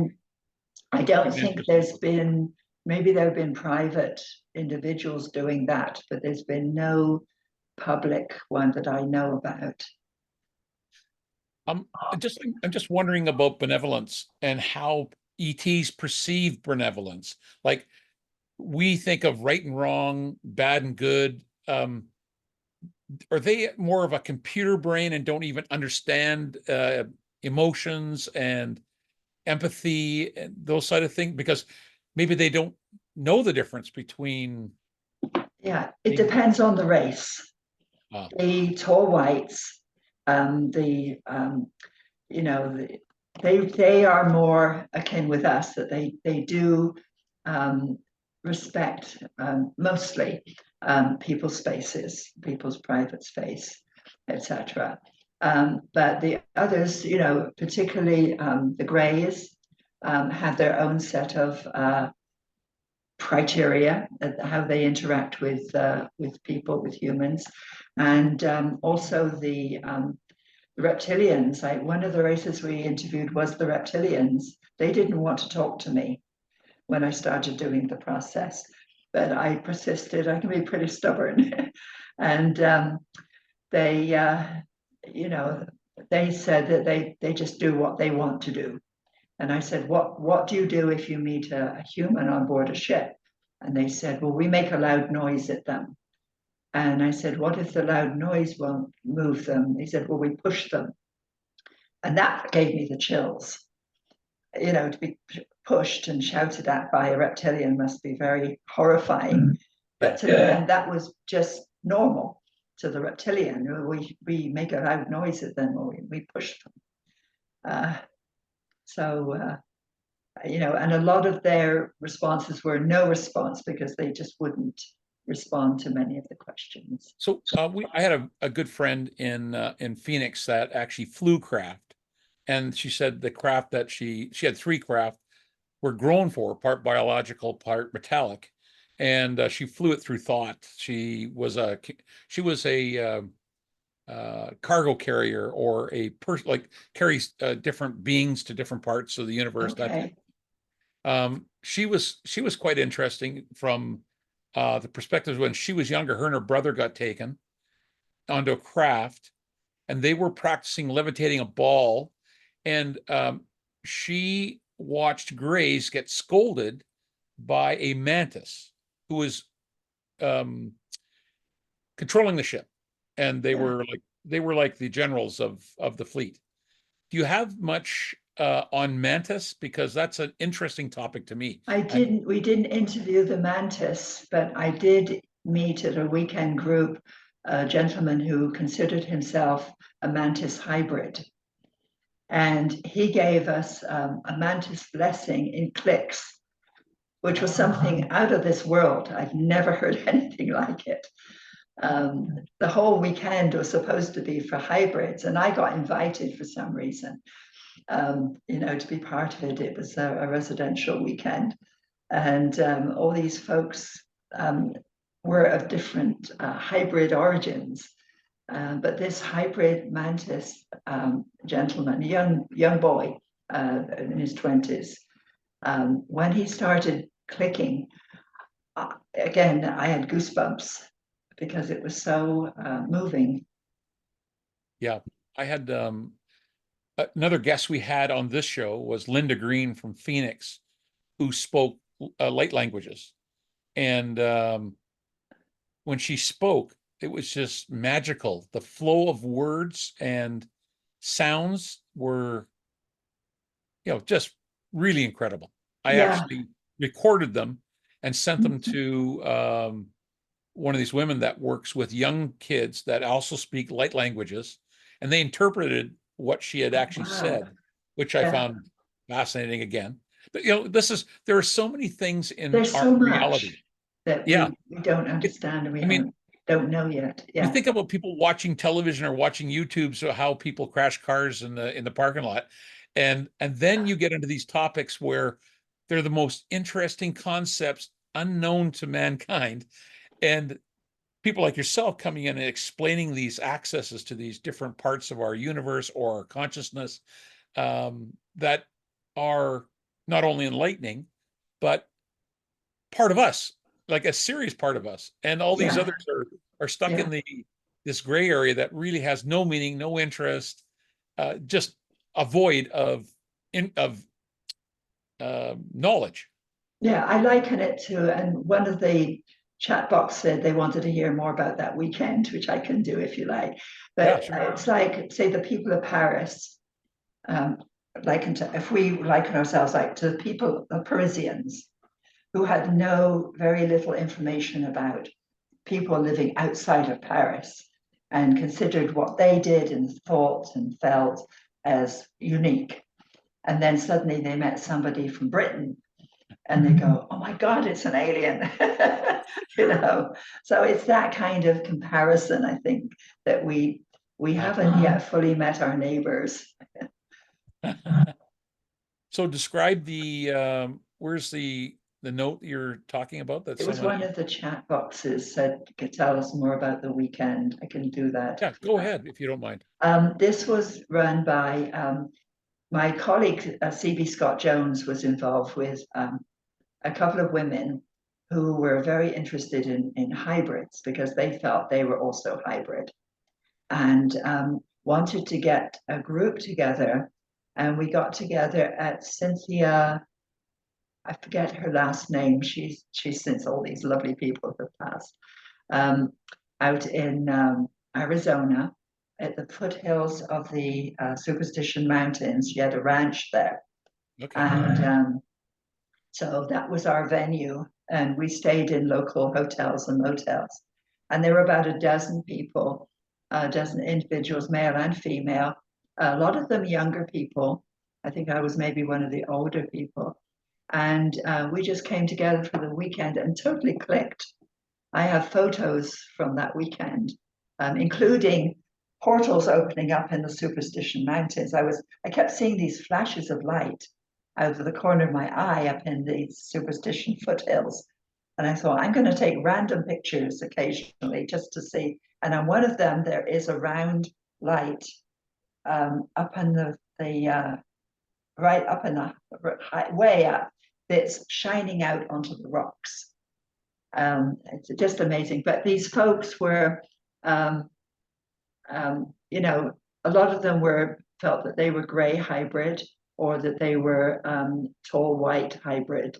You know, of course, there was the guy who clicked, but many different, and everybody got on, which was really amazing, and shared their experiences, we ate together, talked together, had you know, people gave their talks about their experiences and who they believed they were. And it was just fascinating. And I hadn't ever considered myself hybrid, but it made me wonder, you know, when I was hearing their stories. Yeah. Yeah, maybe. Maybe, I don't know. So you don't have any conscious experience of being abducted or in a ship? Oh, absolutely, I do. Yeah. In Diary of an Abduction, I documented all those from my journals. Ah, okay. Yeah. Fabulous.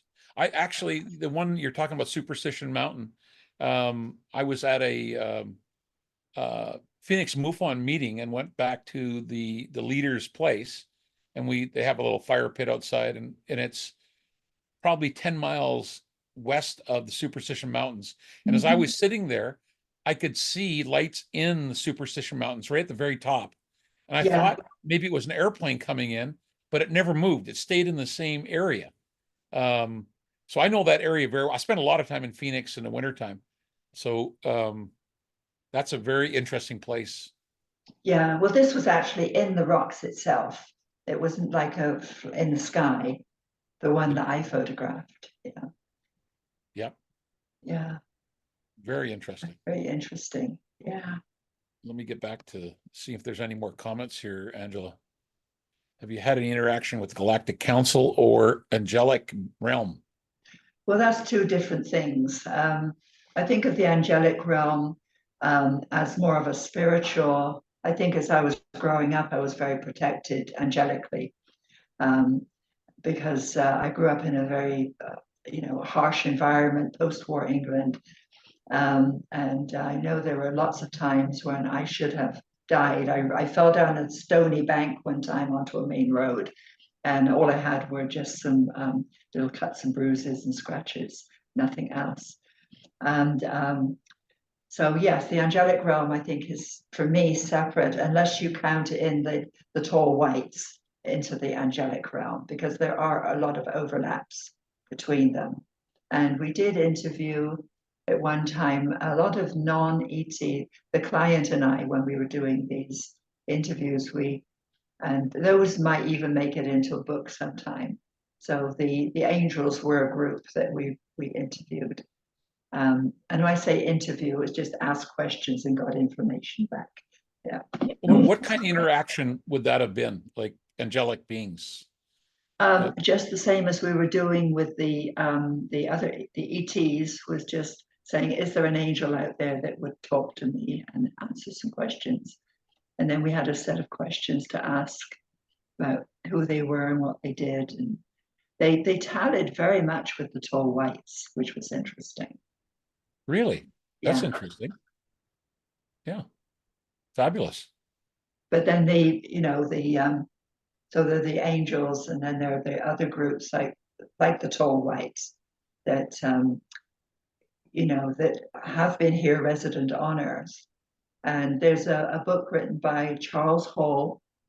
There are 3 books written by Charles Hall, who was, I don't know if you know about him, he was stationed up at what is now Creech Air Force Base, up near, you know, northern Nevada, north of Las Vegas, about 50 miles.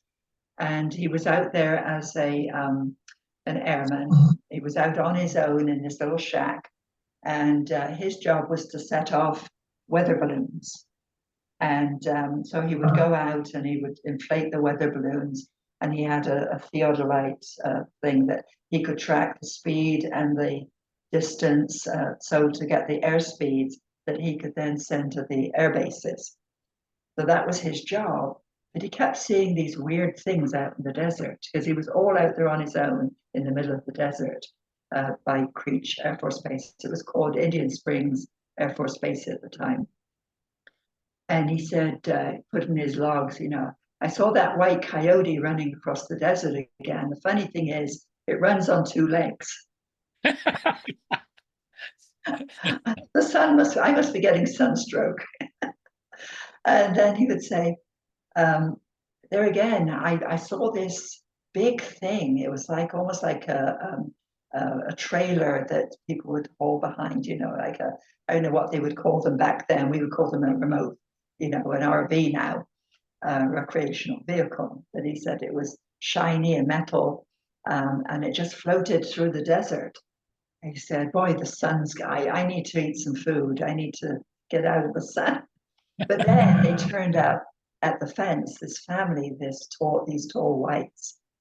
And so he goes in and he sees the Surgeon General in the airbase and says, I'm going crazy out there on my own. I'm seeing all these weird things. And he explains them to the doctor. The doctor says, don't worry about it. Just write it down in your journals, what you're seeing. You know, Yeah. and it turns out he eventually ends up interacting with the tall whites who are out there resident in that area. The second book is the best. He's written 3, I think. The first one was written, first of all, he was going to write it as a novel. And then a second book, his wife persisted and said, no, write it up. These are your experiences. So his second book, they're called Millennial Hospitality, the series of books. The second one is the most interesting in my field and in my estimate. Yeah. Excellent. Anyways, let's see if there's a message to you there from Susan. It says iPhone 3, but she's asking about she's the one that told the story about Orion, Stargate, and the portal, and she's a hybrid, and from Cygnus. I'm not sure even I've never heard of Cygnus before, but Cygnus. Is it Cygnus? Yeah, I've heard of it. That's the Swan constellation. Okay. Okay. Thanks, Bruce. Did she have a question or? Well, have you heard of or known of anyone here from Cygnus? No. My interaction with hybrids was mostly connected, you know, to that weekend. I've met individuals occasionally over time, but I haven't met anyone from that particular region. Angela, I really enjoy asking people what their vision of reality is, because we've had many guests from many different realms, experiences, that sort of thing. What is your take on this reality? Oh boy.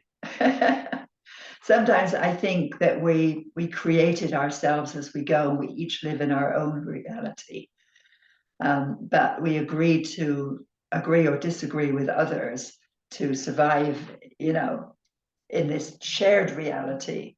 So, because, you know, from what the psychologists and brain researchers say is we take in all this information and we create our own scenario of what we're like. I'm seeing this room, which is my office, in my mind. And that's my reality. So my reality may not be 100% the same as other people's reality. Yeah. That's why I like asking every guest we have, or most of our guests, when we get into it, because there are a variety of different answers, obviously. And it's interesting to see such differences in other people's, what they think this reality really is and what their experiences have been is part of our discussion. Now, we are, as humans, interacting with others that are earthbound, that ET groups that are here. And where I live in Boulder City in southern Nevada, it's south of Las Vegas, I and others have had interactions with these groups or with individuals of these groups. Can I tell you a few of them? Please. The first one was actually in Las Vegas. And it was on New Year's Day, the day after the millennium. So it was the 1st of January. And a group of us had met up the night before, and we'd watched the Matrix on TV. And so we were sort of primed for unusual stuff. And we decided to meet the next day at the Stratosphere Hotel, which is a big, high, tall casino tower in Las Vegas. I'm sure you know about it. Yes. And so we were going to meet there and have a meal and watch a show as a group. There were 5 of us. And we all knew each other. So it was just a fun thing to do for the millennium, because there were all these theories about how the world was going to end, you know, and it didn't, of course. And, you know. Thank God for that.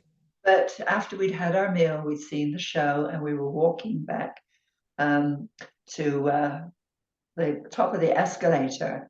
We were just waiting for my husband, who's my ex-husband now. We're still friends. He was in a store there.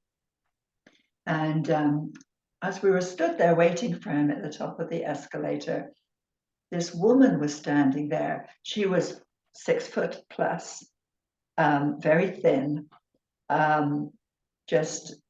She looked very tall white, like she was a tall white, but with modern dress.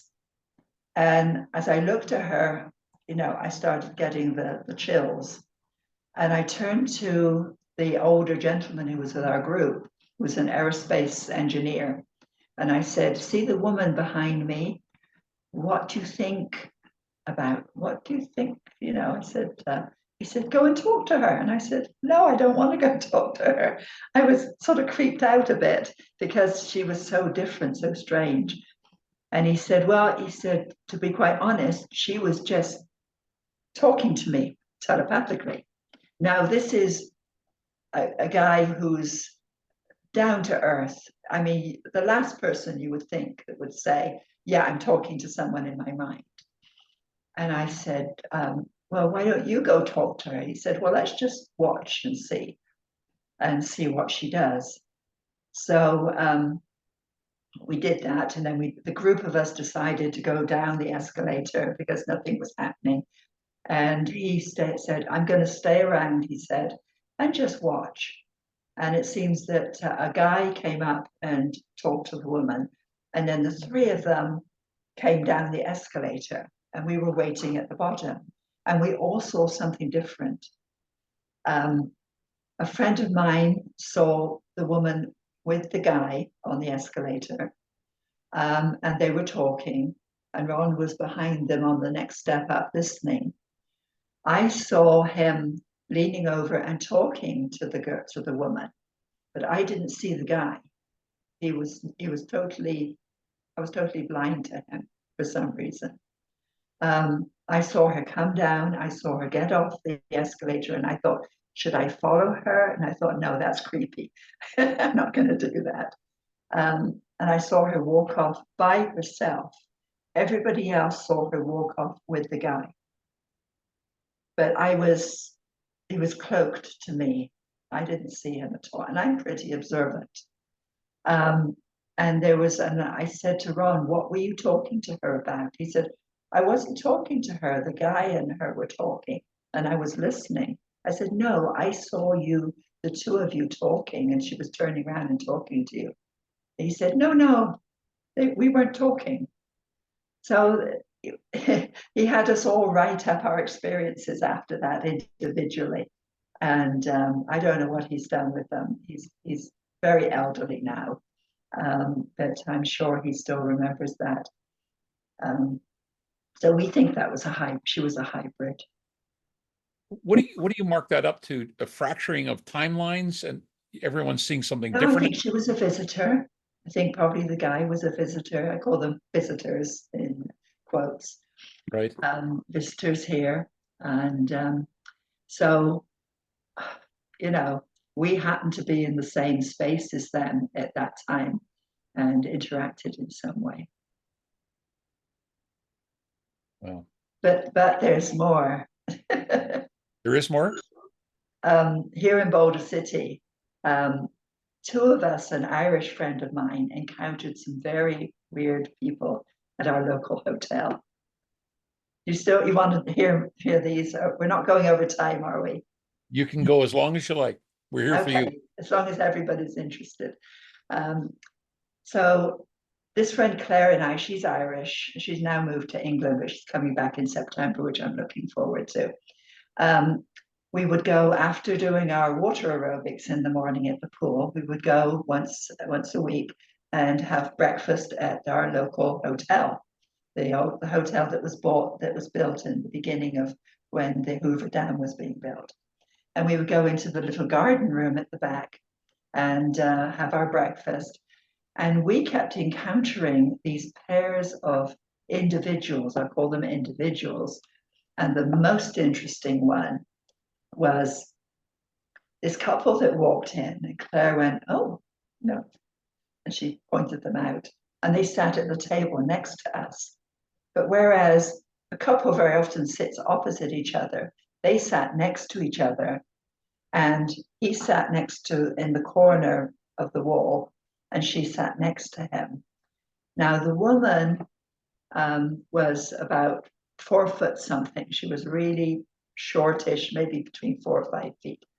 Her face was, I don't know whether it was a deformity or what, but if you crossed a human with a frog, amphibian, that was her face. She spoke English, and she dressed, very nicely. So she spoke, normally. And but the guy she was with, I'll describe him in a moment. But she said, "Okay, if we sit here?" And I said, "Yes, please." And she said, "Do you often eat here?" And I said, "Yeah, we come here about once a week." And she said, "Is the food good? Do you recommend anything?" We said, "Well, their regular breakfast is good, but it's all good food." The guy she was with was 4 foot nothing, tiny, totally dressed from head to foot, with even a muffler around him, and sunglasses on, and a hat, gloves, shoes, long pants, an overcoat. And his face was a little pinched gray face. We couldn't see much of it, because of the scarf and the sunglasses and the hat. But he was with her. He never spoke. But she ushered him into the corner, and she would look at him and then ask us a question. And she'd look back at him and then ask us another question. And Claire looked at me, and I said, we sort of played along. And but I was watching, because Claire was by the wall, I was sat opposite her. So I had a good view of this couple. And they didn't talk verbally, but they obviously shared something between them. And to the point where she would ask us questions, most probably on his behalf. I think he was a small gray. Yeah. And so Claire kept looking at me and like, what's going on? She was interested in this topic, but not into it like I've been. And eventually we finished our breakfast and we said, "Oh, well, we better go." And we said goodbye. As we were walking out, she said, "What the hell was that?" And I said, again, excuse my language. She said, "They're just visitors. They're visiting." And we've seen several, I and others have seen people at that hotel. Unfortunately, they've changed ownership. And it's probable that the ET groups are not as comfortable now interacting. And the fact they've made the back room as a community group room now for groups to have breakfast. So you can't go in as an individual or two and sit down.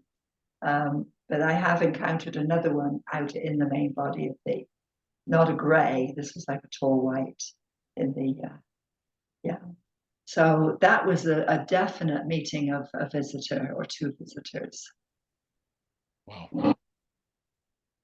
What do you make of that? I mean, I think they're coming in and visiting all the time, and we just obviously say, "Well, that's a weird person," we're not tuned in. Most people are not tuned into visitors from probably from out of town, but not from up there. Yeah. And shape-shifting possibly, if they don't feel Possibly. comfortable, Yeah, that type of thing, I suspect. yeah. Can I tell Yeah. you one more? Yes, please. Then we can go on to something else if people are interested. One of my students, at one time I was doing in-person classes before COVID, and he'd come into town. He couldn't go to his hotel until around 5. So I said, well, let's go have lunch, hang out at my place until it's time for you to go and check in, and then you can go check in, and then you can come to class tomorrow, because there were like 3 or 4 people coming to my house at that time. So we're there and we're talking about all sorts of stuff about the remote viewing field.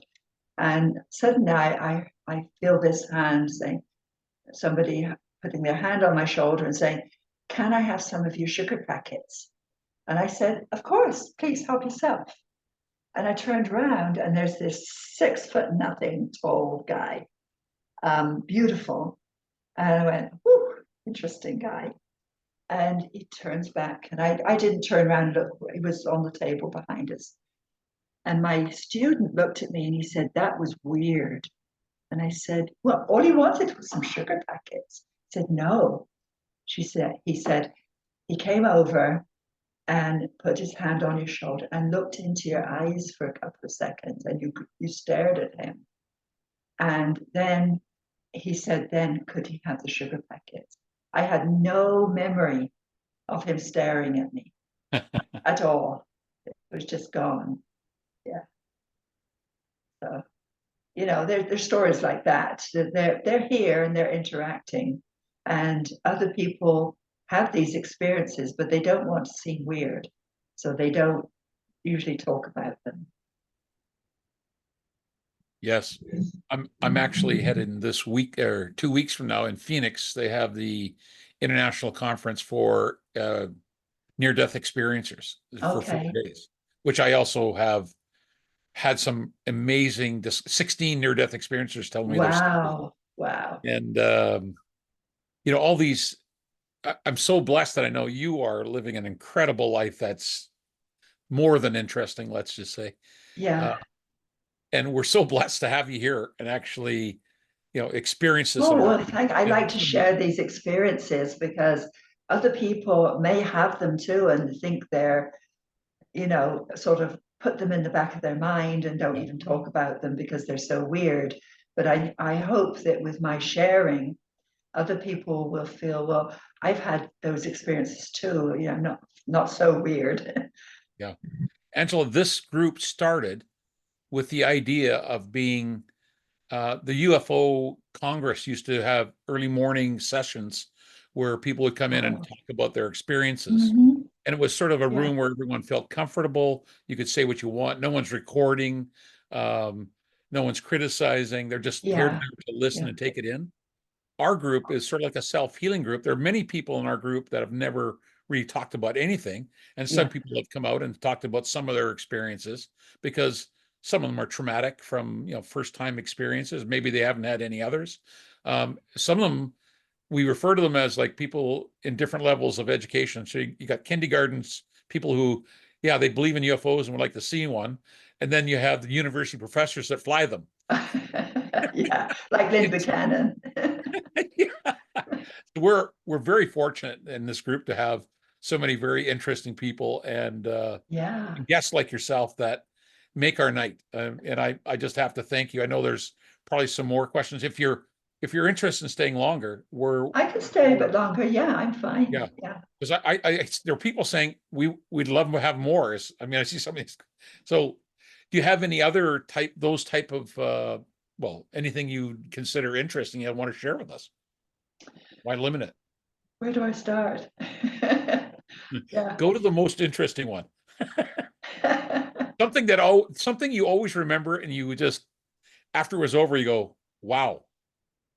Well, the seeing the small gray at the hotel was one of those. Yeah, for sure. It was like, wow, I actually got to see one. And Yeah. it was almost paraded in front of us. The fact that I think they understand that there are some people like you and I and others that are accepting. And so someone wants to know about my experiences with Mr. Bigelow, with Bob Bigelow. Yeah. I was working at the Pear Lab, and the funding that was for my position was running out, and Pear actually shut down a few years after because all of their funding ran out. But I was looking around for a job because I'd been with Pear for 5 years. So, and it was an amazing experience. It was like the world and her brother and sister came through that door. Yeah. So I had a few leads, and then I was doing my PhD with Saybrook University at that time, and I had to go out to California to attend some classes. And I was at an evening function, and this guy came up to me and said he worked with Stanley Krippner. Professor Stanley Krippner was one of my professors at Saybrook. And he said Stanley had been talking with a client who was looking to hire somebody. Was I interested? And I said, I'd like to hear about it. So we sat out on the steps outside of this evening gathering. And this was the weirdest job interview I've ever had. Sitting on these steps talking about who this guy was. He said he's a hotel motel mogul in Las Vegas, but he's very interested in the paranormal, and he's looking for somebody to be a research coordinator to come out and live in Las Vegas. And you kind of fit the bill, and you were recommended by Stanley Krippner. So how about it? And I said, it sounds very interesting, but I'd like to know more information about who I was going to work with. So I actually had a telephone conversation when I got back to Princeton with Robert Bigelow. And he said, love you to come out. How about coming out? They were having I think it was a MUFON meeting in Las Vegas before that fall, and early in the fall. And he said, while you're out there, we could meet up, and I can show you around and show you where my work is and everything. So we did that, and he actually asked me at that conference, he said, I really want you to come work for me with your background, because you're doing a PhD, you are a scientist, you already have your master's, you've been in this paranormal field for so long, and you have an interest in UFOs and ETs, which he had. So I came back for my first day of work on October 2nd of 92. And it was like a whirlwind. I was with him for about 1.5 years working. And as I say, I've made a write-up of all the work I did with him. Fascinating stuff, mainly from my journals. And so that is freely available. People can contact me and I will share that with you. I'll share the write-up.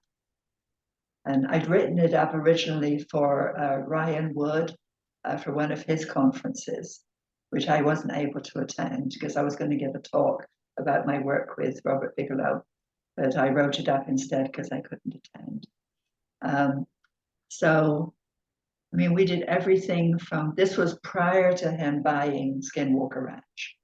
So I was never part of the Skinwalker Ranch group, apart from in 93, George Knapp, who was one of the reporters for a local radio show, been very involved with Mr. Bigelow and others.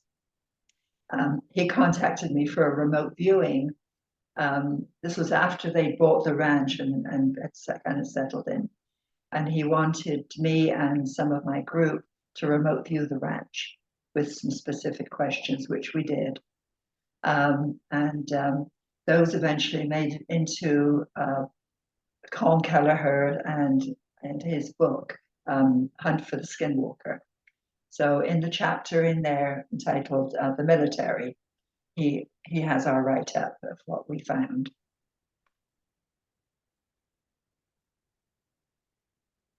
So that's, you know. Now, what was he like to work for? I mean, he's well known in this field. Yeah, well, he's now of course, he's been into aerospace technology since then, since I worked for him. He has what I call a mercurial mind. He can jump from topic to topic and interest to interest. And he can do that because he has the money. He can put his money where, his interests are. And in my office at the Bigelow, it was a mansion on Southeastern Avenue. I had an office downstairs in the back. And he would come in first thing in the morning, park his car in the garage and come in. And he'd start telling me his ideas. And then he would switch ideas. And it was like, where's he going with this? Oh, and I'd have to switch mindset to follow it, and then he would switch again and he'd start talking about something else. And I go, okay, switch again. And he's approached many, many different ventures over the years. And when he found the aerospace industry and started creating these wonderful pods that were supposed to be going out into space, I thought, good, he's finally found something that interests him and holds his interest. And but then COVID came along. We even got to do a site visit of his facility, which was fascinating because he was always part of IRVA and part of Society for Scientific Exploration and the Parapsychological Association. I think he was part of the PA. And so when we had one of our conferences, he offered to do a site visit for the group who were attending the conference in Las Vegas at that particular time. So we were bussed over, checked in with security, had a meeting there with him, and I hadn't seen him for several years. And people were going up and shaking his hand in the coffee area where we all met first, where he introduced himself. So I thought, I'm going to go up and say hello. And I went up and he grasped my hand with both hands. And he wasn't letting go of my hand. And it was like, okay, so I kind of shook his hand and he, okay. But it was really nice to be recognized. Yeah. And how are you and things like that. But he took us, we got divided into groups and we went around his laboratories, basically big warehouses with these enormous living facilities that he was constructing for the aerospace industry. I mean, I was sent pictures after the fact, just amazing. We all had group photos taken in front of these they called them pods, but they're just enormous inflatables that, first of all, he wanted to put around the Earth as hotels, and then possibly to put on Mars and the Moon. And he actually has one, a small one, attached to the International Space Station. Really? Yeah. Does he go up there and spend any time? No, they're not habitable. They are intended eventually to be habitable, but then COVID came, and because he was not a vital industry, he had to completely close down everything for a couple of years and send all his stuff home, and Such a shame. So I don't know what's going to happen to, I wish he would open it up as a museum and invite people in to see these. I mean, these things are enormous. They can hold one of the biggest ones could hold a conference room inside. Yeah.